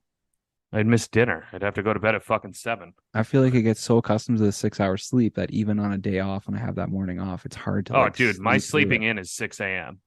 Yeah. Oh no, there's no like sleeping in anymore. Yeah. No sleep. Yeah, there is. It's sleeping in regular time. 6 a.m. Yeah. Yeah. Yeah. Oh wow, you're up at 6. You're early. Yeah, I slept in. I actually went back to bed after my alarm. All right. Fucking A. It's a special breed to do what we do and get up that early and work those kind of hours. You're a special fucking breed. I'm sorry. No, you're not. You just have to get used to it. I used to never get up early and always stay up late. And then I started doing this and I had to force my fucking body to do it. But you're And still doing it though, because a lot of people have done it and they're like, I am because not you get fucking used to doing it. this. Yeah, they're weak-willed fucking people. You go. Your body will adjust to it. If you quit after a week, no, that's you. It's you. Yeah. Now, if it's after a year and like you're okay, maybe there's something wrong with you and you can't adjust to things. But Mhm. no. Wim the greenskeeper. New There question. he is. What is a good punishment for coworkers that come in late all the time? I think you give them shittier jobs. So, Right. hang on. I thought of this too, and then I just read it out loud. He said for coworkers, Mm-hmm. not your employees. Okay. So yeah, if your that makes me coworkers think are he's in coming a different shoe. You No, know what I that's mean? fair. That's fair. Yeah. I've worked with an assistant that would never come in early before, and I've worked an assistant that came in earlier than me all the time, and I'm early, and he would beat me to the shop all the time. So that's tough. I guess you have to figure out if it's something that's actually affecting you or your staff. If it's creating a problem, then you have to have a conversation. Anyone being late is always going to create a problem. You're going to create a delay in the system that needs to get out promptly at 5 a.m., which is my time, or whatever time that your crew goes out. We all know it. You have to be out like at least going to your machine and being out of that shop within 5 minutes. You got to be out or you're behind. Especially if you have a really busy course, that 5 minutes is huge. Yeah. So if homeboy's late all the fucking time, like you need to be on the same page with those guys. And I say that about the guy I worked with, but on the same shoe, I was always the one at the end of the day that would be ready to leave early, or not leave early, but leave after the staff. I'm going to go take on the rest of my day. And he would typically stay there for longer and do different things and kick around because he didn't have as much going on. It's far more important to be there on time for the morning. Afternoon jobs are not as time constrained. Mm-hmm. The morning jobs is something we have to have done before we get caught by play. That's true. Obviously, that doesn't happen all the time. It's an ideal situation is that we can always be ahead of play. Afternoon jobs, cool, you stay late, but we fucking need you there in the morning to do morning setup or whatever. Yep. You know, it's far more important to be there early and or on time than staying late. Because that could be the craziest half an hour of the day. Right. Everybody getting there and getting out and getting everything. That first going. 3 hours is the most critical job, the most critical time of the day for ground staff maintenance. It's you can't. That's our window. My opinion on that. That's it. Yeah. And I say 3 hours generously because we start at 5. We got dudes going off at like 6:50. But that gives us we're an hour and a half ahead. So by the time they're there, we should be way on the back nine and they should not catch us. Yeah. You know what I mean? Yeah. No, I like that one. So sticking with the assistants. No, okay, go ahead. My punishment as an employee, they're fucking fired. I'm not dealing with that shit. You're either showing up on time or you're finding another job. It's not hard. And you have plenty of time, and I get it. So say a guy's on time, then, oh, shit, he's late. Oh, sorry, traffic, blah, blah. Okay, cool. Text me. Let me know. Give me the heads up. You're going to be late. Things happen. I get it, but you have to communicate. Yes. If you go, oh, man, I woke up late. Sorry, I'll be there in 10 minutes. Well, okay. Yeah, it's annoying, but all right, cool. You're coming. Fine. A text goes a long way because your superintendent's planning and he's not freaking out, but like everything's happening at that moment. If he knows that someone's going to be 10 minutes late, okay, well, that guy can do the fucking last job out, switch things around. Yes. But yeah, you can definitely help with that. That's big.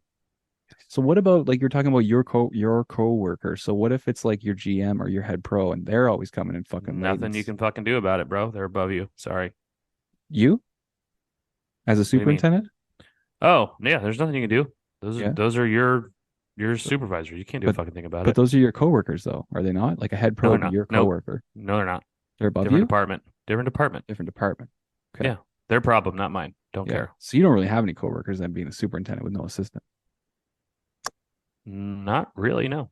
No. Technically, I would consider my staff like coworkers. Yeah. Because it's such a small crew and things like that. But like, in a full perfect world where, there's the superintendent and there's like 2 assistants and, all that kind of shit, then you really necessarily technically don't. Yeah. But even in that scenario, if the GM or whatever's coming in late every day, you kind of just be like, "Yo, you're gonna come in on time," and like depending on your relationship. But ultimately, you got no dog in that fight. Like No. it's the GM. That's But the big shit.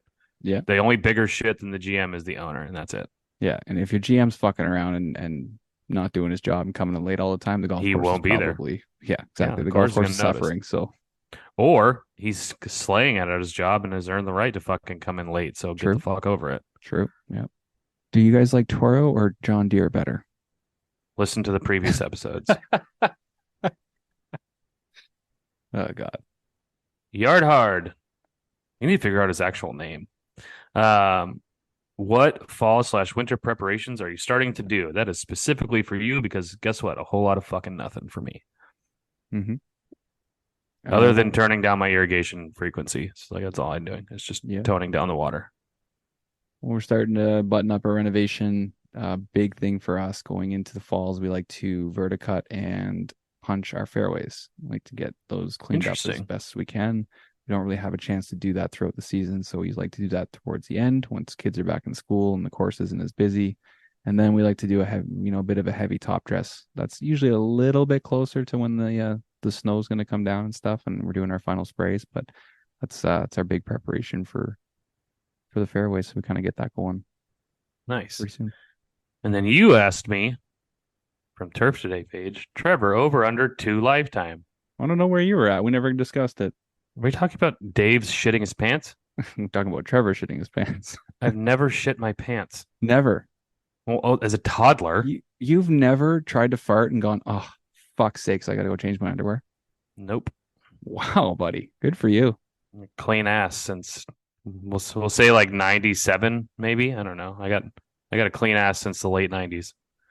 We always used to joke in hockey that you get one freebie a year. Just one. God, you guys One are a year. weird. Okay. This is from Darren's Fox. Yes. Tractor pulled rough unit or driven rough mower like a Toro 1200 or 4700? I've never gotten to use the tow behind. I've seen them though, where it's like the old school, like driven, like from the wheels kind of shit, like really old school rough units. Those are cool as shit. I've seen a couple of them that are run by the PTO and have like really heavy rollers on it that are killer. So I've seen really, really cool ones that are pull behind. Yeah. But I've never been able to operate one or have it on my own course. So I have to go with the ride over because that's what we use and they work really, really well. However, if I had the opportunity to have one, I would not say no for sure. Like I would absolutely do it.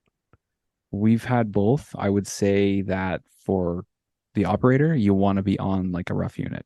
You want to be on like a nice rough unit. You don't want to be sitting on a tractor all day in the sun. It depends. And If it could be a really nice tractor. I got a really nice tractor from the city that has a roof and everything. Yeah. It does depend on your unit. I was going to say, if one of your tractors went down, you had multiple tractors, you could flip it. It's just an implement that, it's PTO driven or whatever. Yeah. We have the Toro unit at our place, and we've been able to flip it back and forth on different tractors when need be. And that way too, you can probably put a couple different people on it too, because it's just a tractor compared to actually cutting rough with a big unit. Depends though, if it's the oh god, we were just talking about this earlier, the hydrostatic tractor, or if it's like an actual manual. Mm-hmm. If it's an actual manual, you can't just throw anyone on that. Yeah, and I don't know if you can put the PTO driven rough unit on a hydrostatic.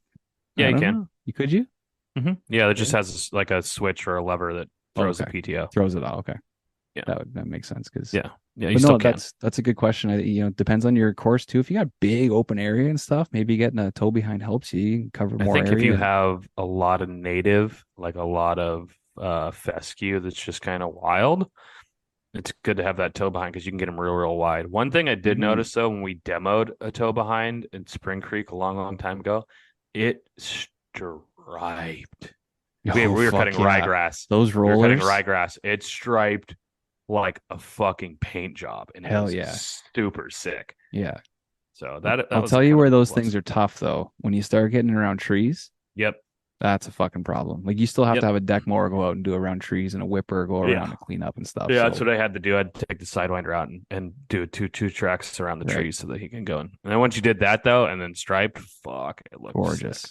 Well, Merrick 105, I think, Pros and cons of working at various courses, i.e., high-end private clubs, private or semi-private. Oh, you know what? So it was in backwards order. So that was just country club, public resort, adding on to that question. You've only been at one or two courses, right?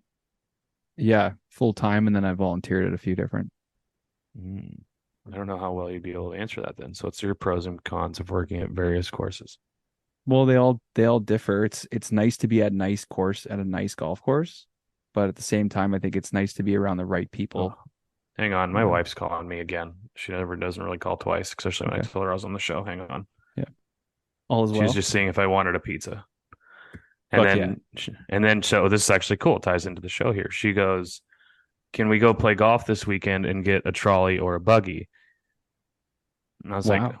"Well, yeah, we can do that.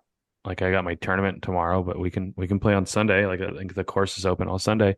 She goes, "Cool, as long as we can get a trolley or a buggy." I was like, "Oh, you listened to Colin's episode, huh?" She goes, "Oh no, Greg Evans." I was like, "Oh yeah, we did talk Oh, about that." So she took a deep yeah. dive. So Good for her. cool. I can't wait to get in trouble over something stupid I said. Well, maybe we could segue into this one. This last one I Yes. have from Kay Kurvosky. I've been saving this to the end of the show because a lot of people have asked about this, and this is Oh this is a boy. bit of a different way to ask this question, but I like it. Mm. How hard is it to become a second assistant? Do you need a degree to be able to do it?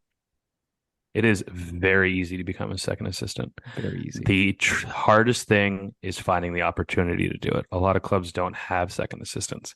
Yep. The way you become a second assistant is you fucking grind. And it's the same way I was just talking about earlier with getting into the tournaments. You fucking bug them. You bug people.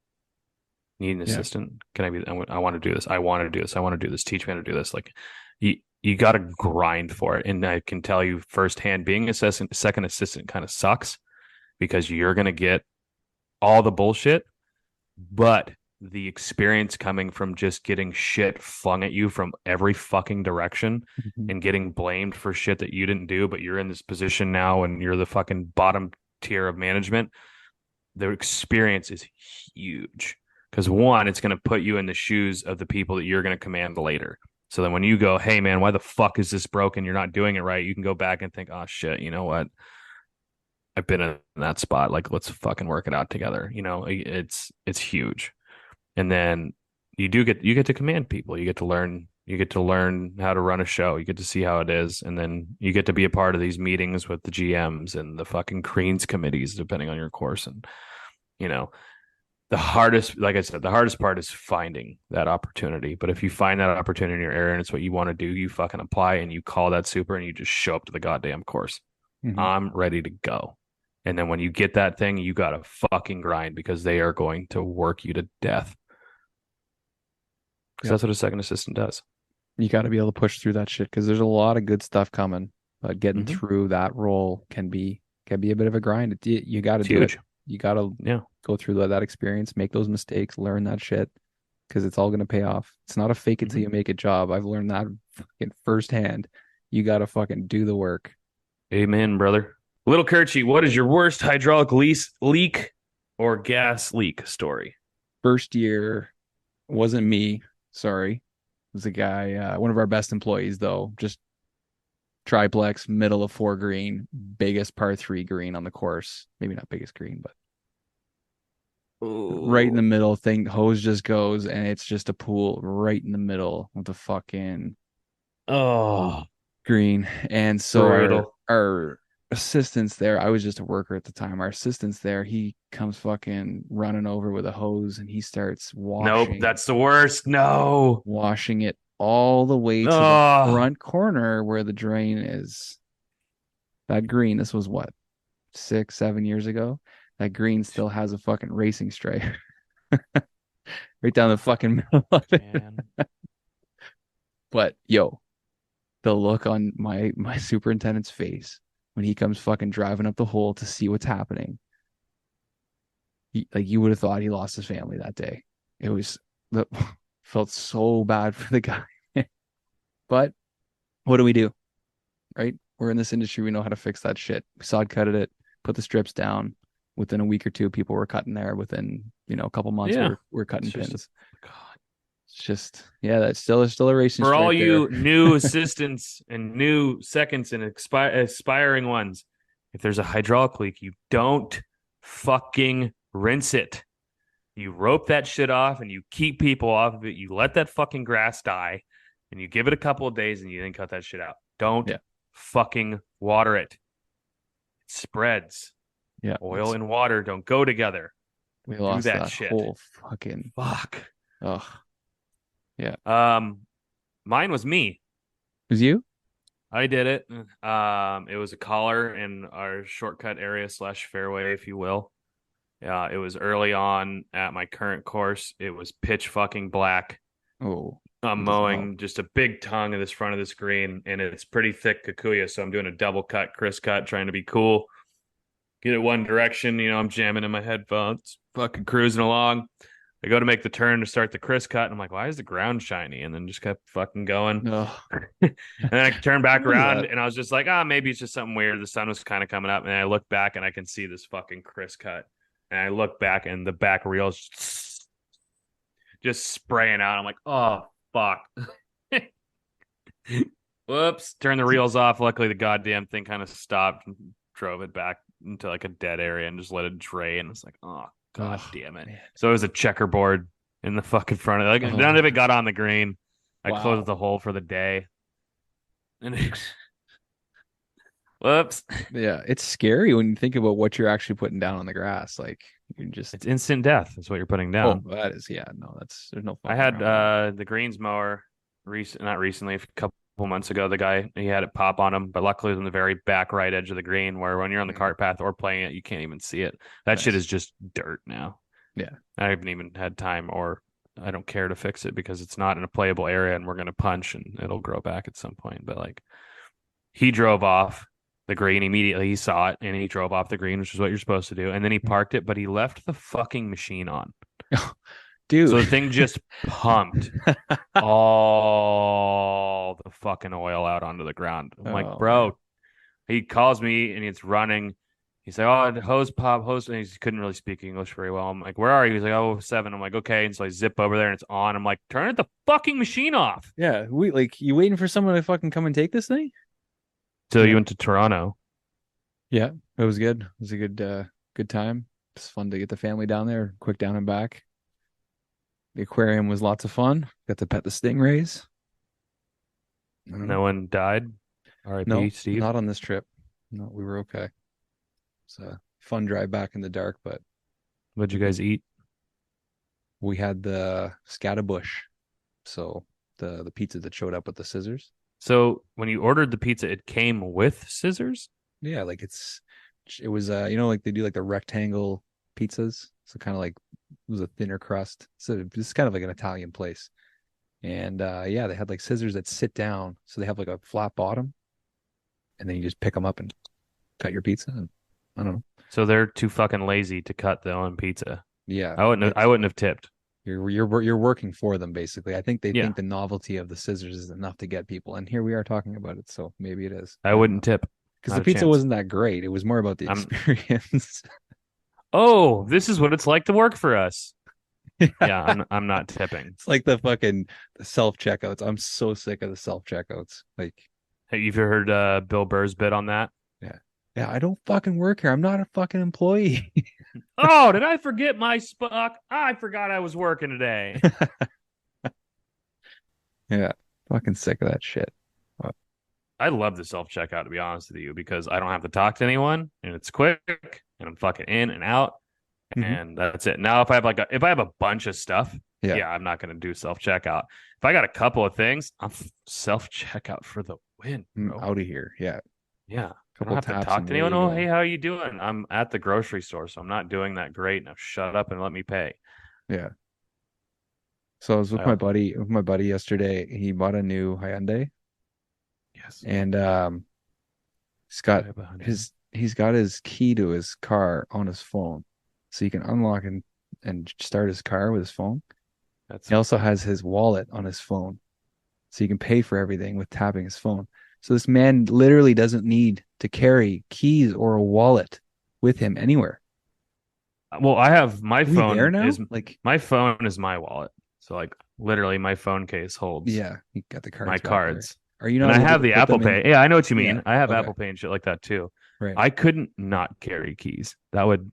It's that would drive weird, me nuts. isn't it? It's not. It's not necessarily how. He probably has a garage. That's the way he's getting into his house. It's like you have Yeah. house keys and shit. Well, a Like, lot what of the people here have the keypads, like on our front door. Oh, we it's have true. a Yeah, we code. had that on like our second apartment together, my wife and I, and the little keypads are fucking sick. Yeah, they can be Yeah. kind of dicey in the winter, but they're pretty good Well, I don't have to deal the with that. rest of the year. No, you're okay. We used to have one that had like a digital screen, so like a little touch screen on it. Yeah, Like the first freeze winter, it was over. fucking done. Yeah, we'll get the one with the push buttons now. Not rated for. But yeah, I just think it's so crazy that here we are. All he needs is his phone. But then if you lose the phone, You're fucked. game over. Yeah. That's Yeah. the world we live in these days. So I got 36 holes at Goat Hill Park tomorrow. Get it, man. Persimmon Woods. Yeah, that'll be good. It's going to be a 4-man shamble on the first Shamble. 18. Everybody tees off, and then everyone plays from the best drive, Mm. and you play your own ball from there. So the shamble, and then I believe it's 2-man best ball on the next 18. It's I good too. believe. So you have to have It's a good gonna- partner. Or I could just ball out. But yeah, Yeah, preferably, true. Yeah. way preferably have a really good partner, someone to pick up. So I don't know. I played a little practice round today. It's a lot of dudes from the East Coast. Like I played with this dude from Pittsburgh and South Carolina. They're cool shit. They're both pretty good. That was fun. I was like, oh man, I fucking hope we're on the team. We'll fuck shit up. And it's cool because none of them have played Goat Hill Park. And if anyone on the show has not played it, you can look at it on a scorecard and you think you're going to dominate it, but that course will fuck you. Really, eh? It can you got to be precise. You got to you got to know. Like there's a lot of little things that you can't see until you play it, kind of deal. And so like we get up to holes, and I'm like, yeah, hit it here, hit it there, but like don't hit it there, blah blah blah. And they're like, oh, what? Seriously? I'm like, dude, just trust me. trust me. Just hit the Like ball. 4 holes in, they're like, where do you want me to hit it? And Yeah. Where are Yeah. we going here? Yeah, I'm like, dude, I can literally walk you through every single shot on every fucking single hole on that course right Yeah. now. I can tell you where to miss, where not to. Like, yeah, like, Yeah. trust That's me. good. That's a huge advantage to for those two guys and the group in front of us because it was a little bit slow, so they kind of got to ask some questions. And I was like, wait, who's on my team tomorrow? I just want to Yeah, tell you like guys hang on shit. a second. Always go left on this hole. But yeah, just always go right. Just go that way. But it's a hill. Trust me. Yeah, let's do it. So it's gonna be fun. I got to get there at 6:30 though, so it's gonna be early morning for golf wise. Yeah, okay. But I just got back from our fucking fall conference, and that was something, It was enough. dude. A lot of open bar tabs. Oh fuck. Eh? Company Still open good bar enough. tabs. Yes, naturally. Fuck. That's good shit. My GM had 6 white Russians one night. And he is not a spry dude. I was gonna say, what were their names? Wow, well played. It was the last day of the meeting. I was pretty hungover. It was not a good look. Yeah, you probably weren't the only one. I wasn't nearly the only one. There was a dude literally falling asleep. Nice. And it's You not control necessarily yourself. uncommon. Like, oh no, it was dude, that group. It's all Yeah. supers and GMs and Nice. open bar tab at the hotel. Like it's, a couple of people still went out. The hotel bar closed at 11. Some people still went out. Like, you guys are nuts. Party animals. But it's a good time. Yeah. Yeah. Nice to get away. Yep, definitely. Well, I'm Shot gonna go- 12 under as a foursome scramble group. That's pretty fucking good. And we only birdied one of the par 3s. Okay. And we parred a par 5. And we still went 12 under. Par to par 5. Yeah. That's bad. It was the one bad shot selection. Like we took a gamble on a shot, and then just like All the four way were that the brutal. green was, the way that the green was, like it was a bad call, and Right. like we didn't realize how severe that green was going to be, and it was just a bad call. Yeah. Nothing Oh, worse yeah. than like all 4 guys having to get in the bunker to hit that shot because nobody else had a better shot. Well, we weren't in the bunker per se, but like we were something off like to the that, right of though. the screen, and it was going to be like it was a 30-yard chip shot to be on for 3, you know. Mhm. But the green was just this big fucking sweepy left to right from our position. If we would have played it from a different ball, it would have been a nice giant Right. backstop. And so we're like, fuck it, let's take the closer one. And someone Move it. picked up the ball, even though I was like, leave it, because we hadn't quite looked at it yet. And then it was just Kikuya. And so like I tried to hit my shot, my club gets fucking grabbed. And then one guy skies it, and like it was just But we made a pretty good putt to save it. But it was just, dude, it was bad call. Yeah. One stroke wouldn't have had us win anyway. We got boned. Can we talk about how I fucking hate handicaps, especially in group play? We can. We got gross third and didn't even place in the top 5 because of fucking handicaps. Mm-hmm. It's bullshit. Well, Our highest there's handicap on our team was 6. It was a 6, a 5, a 4, and like a 2 or something like that. So like we had a solid squad. We put up a really fucking good number, and it should have been better, but it's golf, so there's no shouldas. But like we didn't even get top 5 when we finished gross third. Like it's fucking bullshit. Yeah, There's teams that had like 7 strokes more than us gross and would beat us because of the fucking handicap. because they're so. Where are high these handicap. magical shots coming from? Fuck you and your handicaps in a group. I hate it. Actually, I hate handicaps in general. Yeah, I It's don't know if fucking I've seen stupid. that. I don't know if I've played in too many tournaments where it's that professional, but it's usually Stupid. just like, hey, there's your group of 4 guys up against our group of 4 guys. That guy plays university golf, so they're probably gonna win. Like, Yes, you know? it's the way it should be, especially in a group Yeah, thing. it's a It's group. your yeah. fault if you pick the fucking 30 handicapper and he doesn't do anything for you. Yeah, there's a guy using backwards clubs, but he still sunk a 45-foot putt. So like that was a birdie. Hey, some that lefties counts. are good. Good point. All right, I'm tired. I'm gonna go get in the old wrapper, as they say. All right, keep your real sharp. Yeah, keep those fucking real sharp. Gnome Gate could be coming to an end. It's There's interesting. headway Even on though- Gnome Gate. Even though we didn't even talk about it last episode. It's because it's a secret. No one talked about fucking Nixon till after he was caught. So we're waiting for custody to happen. All right, buddy. All Well, right. have a good week. I'm gonna eat pizza, take a shower, and go win a tournament tomorrow. Wow, killing it. Fucking rights.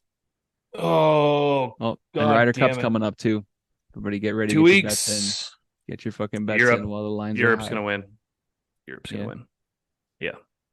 All right. Well, Ooh, for all y'all folks out there, rate or review the show, please. That'd be cool.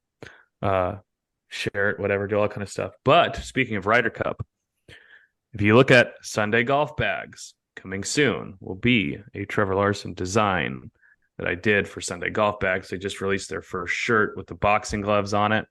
I did the artwork for that, and then they should be doing a bag here soon. So check Sweet. out that. check that shit If out. y'all want to see my doodles. His doodles. Yeah. And it's still September, so we're still offering $10 off for any orders on our store through Instagram. Promo code SHIP10. Yeah. You guys couldn't see him today, but Kyle looked pretty goddamn good in that beanie, and you could look just as good, if not better, in Yep. your own beanie. We got a bunch of different beanies with the Turf Today logo and with the Hole Changer logo. So get that stuff before it starts getting cold. The camo hoodie with the Turf Today podcast logo is bar none my favorite. Is it? Yeah. Got to get some pictures of you wearing that. Yeah, Yeah. that's not going to happen. All right, so this has been a long one, a good one, but a long one. A lot of great content, and obviously we ran out of time, but I'm here. Don't worry, we didn't forget. I'm here with the fact of the day. We only got one today, and it's actually about bees. So how many bees does it take to make a pound of honey? And the Google machine is saying that a hive of bees must fly 55,000 miles to produce a pound of honey. One bee colony can produce 60 to 100 pounds of honey per year. An average worker bee makes only about a 1/12 of a teaspoon of honey in its lifetime. That is a lot of fucking work. Talk about working as a team. Am I right? So, we haven't done this in a while, but taking us out, we got a little outro. This is one of Trevor's friends, somebody that family he grew up with back in the day. So, this is Data with Like Ye. I'm from the Bay, where the beats knock dumb hard. 3 a.m. headed home, northbound Lombard. Been getting money, fucking women, driving fun cars. We're like joggers in the city, yeah, we run ours. Drunk in the club, and they going hella dumb. 2 broads kissing tongue, 2 pills and a blunt. I don't know about you, but I know where I'm from. 707 like yee, bruh, bruh, like yee, bruh, bruh, like yee, bruh, bruh, like yee, bruh, bruh, like yee, bruh, bruh, like yee, bruh, bruh, like yee, bruh, bruh, like yee, bruh, bruh, like yee, bruh, bruh. You can run your mouth, bitch, but I'ma run your pocket. Slap jaw with the gossip, broke hater. You should stop it. White girls drawing lines, but I still ain't gonna cross it. You can shoot me in my eye, and I'm still gonna die a boss, bitch. Glass goon, I'm a Turk tycoon. New flavors drop soon, loudest smoke in the room. Got big tunes, got gas like Zoom. Big chop, go boom, big drip typhoon, yeah. Drop 30K on the glass pipe. Been trapping all day, call Mass Mike. Bitch, I'm the shit, that's a ass white.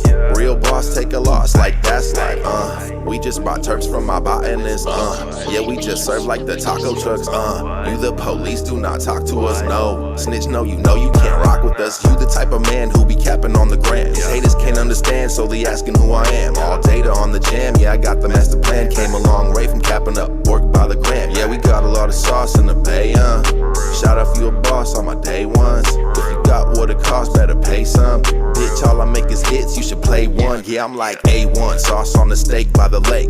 Old homies now show hate cause they fake. Pop up just to grind like I skate for the cake. Had to kick it to the curb cause I can't take no mistake. Crave fame so bad she threw her morals out the door. Little thirsty ass bitch, adopt the morals of a whore. Shit, I ain't even mad if I support you even more. Cause when you're done with your trash, you don't throw it on the floor. Tricks, buy her OnlyFans just to help her debt. Bitch, I could never trade no dollars for my self-respect. Wait girl, you selling nudes or is you selling sex? Live your life, hella lose, like which fella's next? So why you hate me when you should hate yourself? Is it cause I'm smoking splash wrapped in rainbow belts? Cause you ain't allowed to say you self-made your wealth? Is it cause you live a life you didn't make yourself? But shorty, wow, you could pop it like 40 cal. Big chopper have you smoking a lot more than loud. She said she's working on a thing and yeah, she's sorta proud. I said it's cute and sorta round, let me sort it out. Database, yeah, recognize, now you know the voice. I'm about everything I say, yeah, we showed the boys, clear them out, yeah, we'll take them all, yeah, it's open points. What you know about donut holes when you're smoking doinks? Y'all don't even know how hard I had to work just to get to the success I'm feeling I deserve. Don't buy goofy ass packs, don't buy big birds, and I don't pop perks, bitch, yeah, but I get perked. Yeah, it's kinda crazy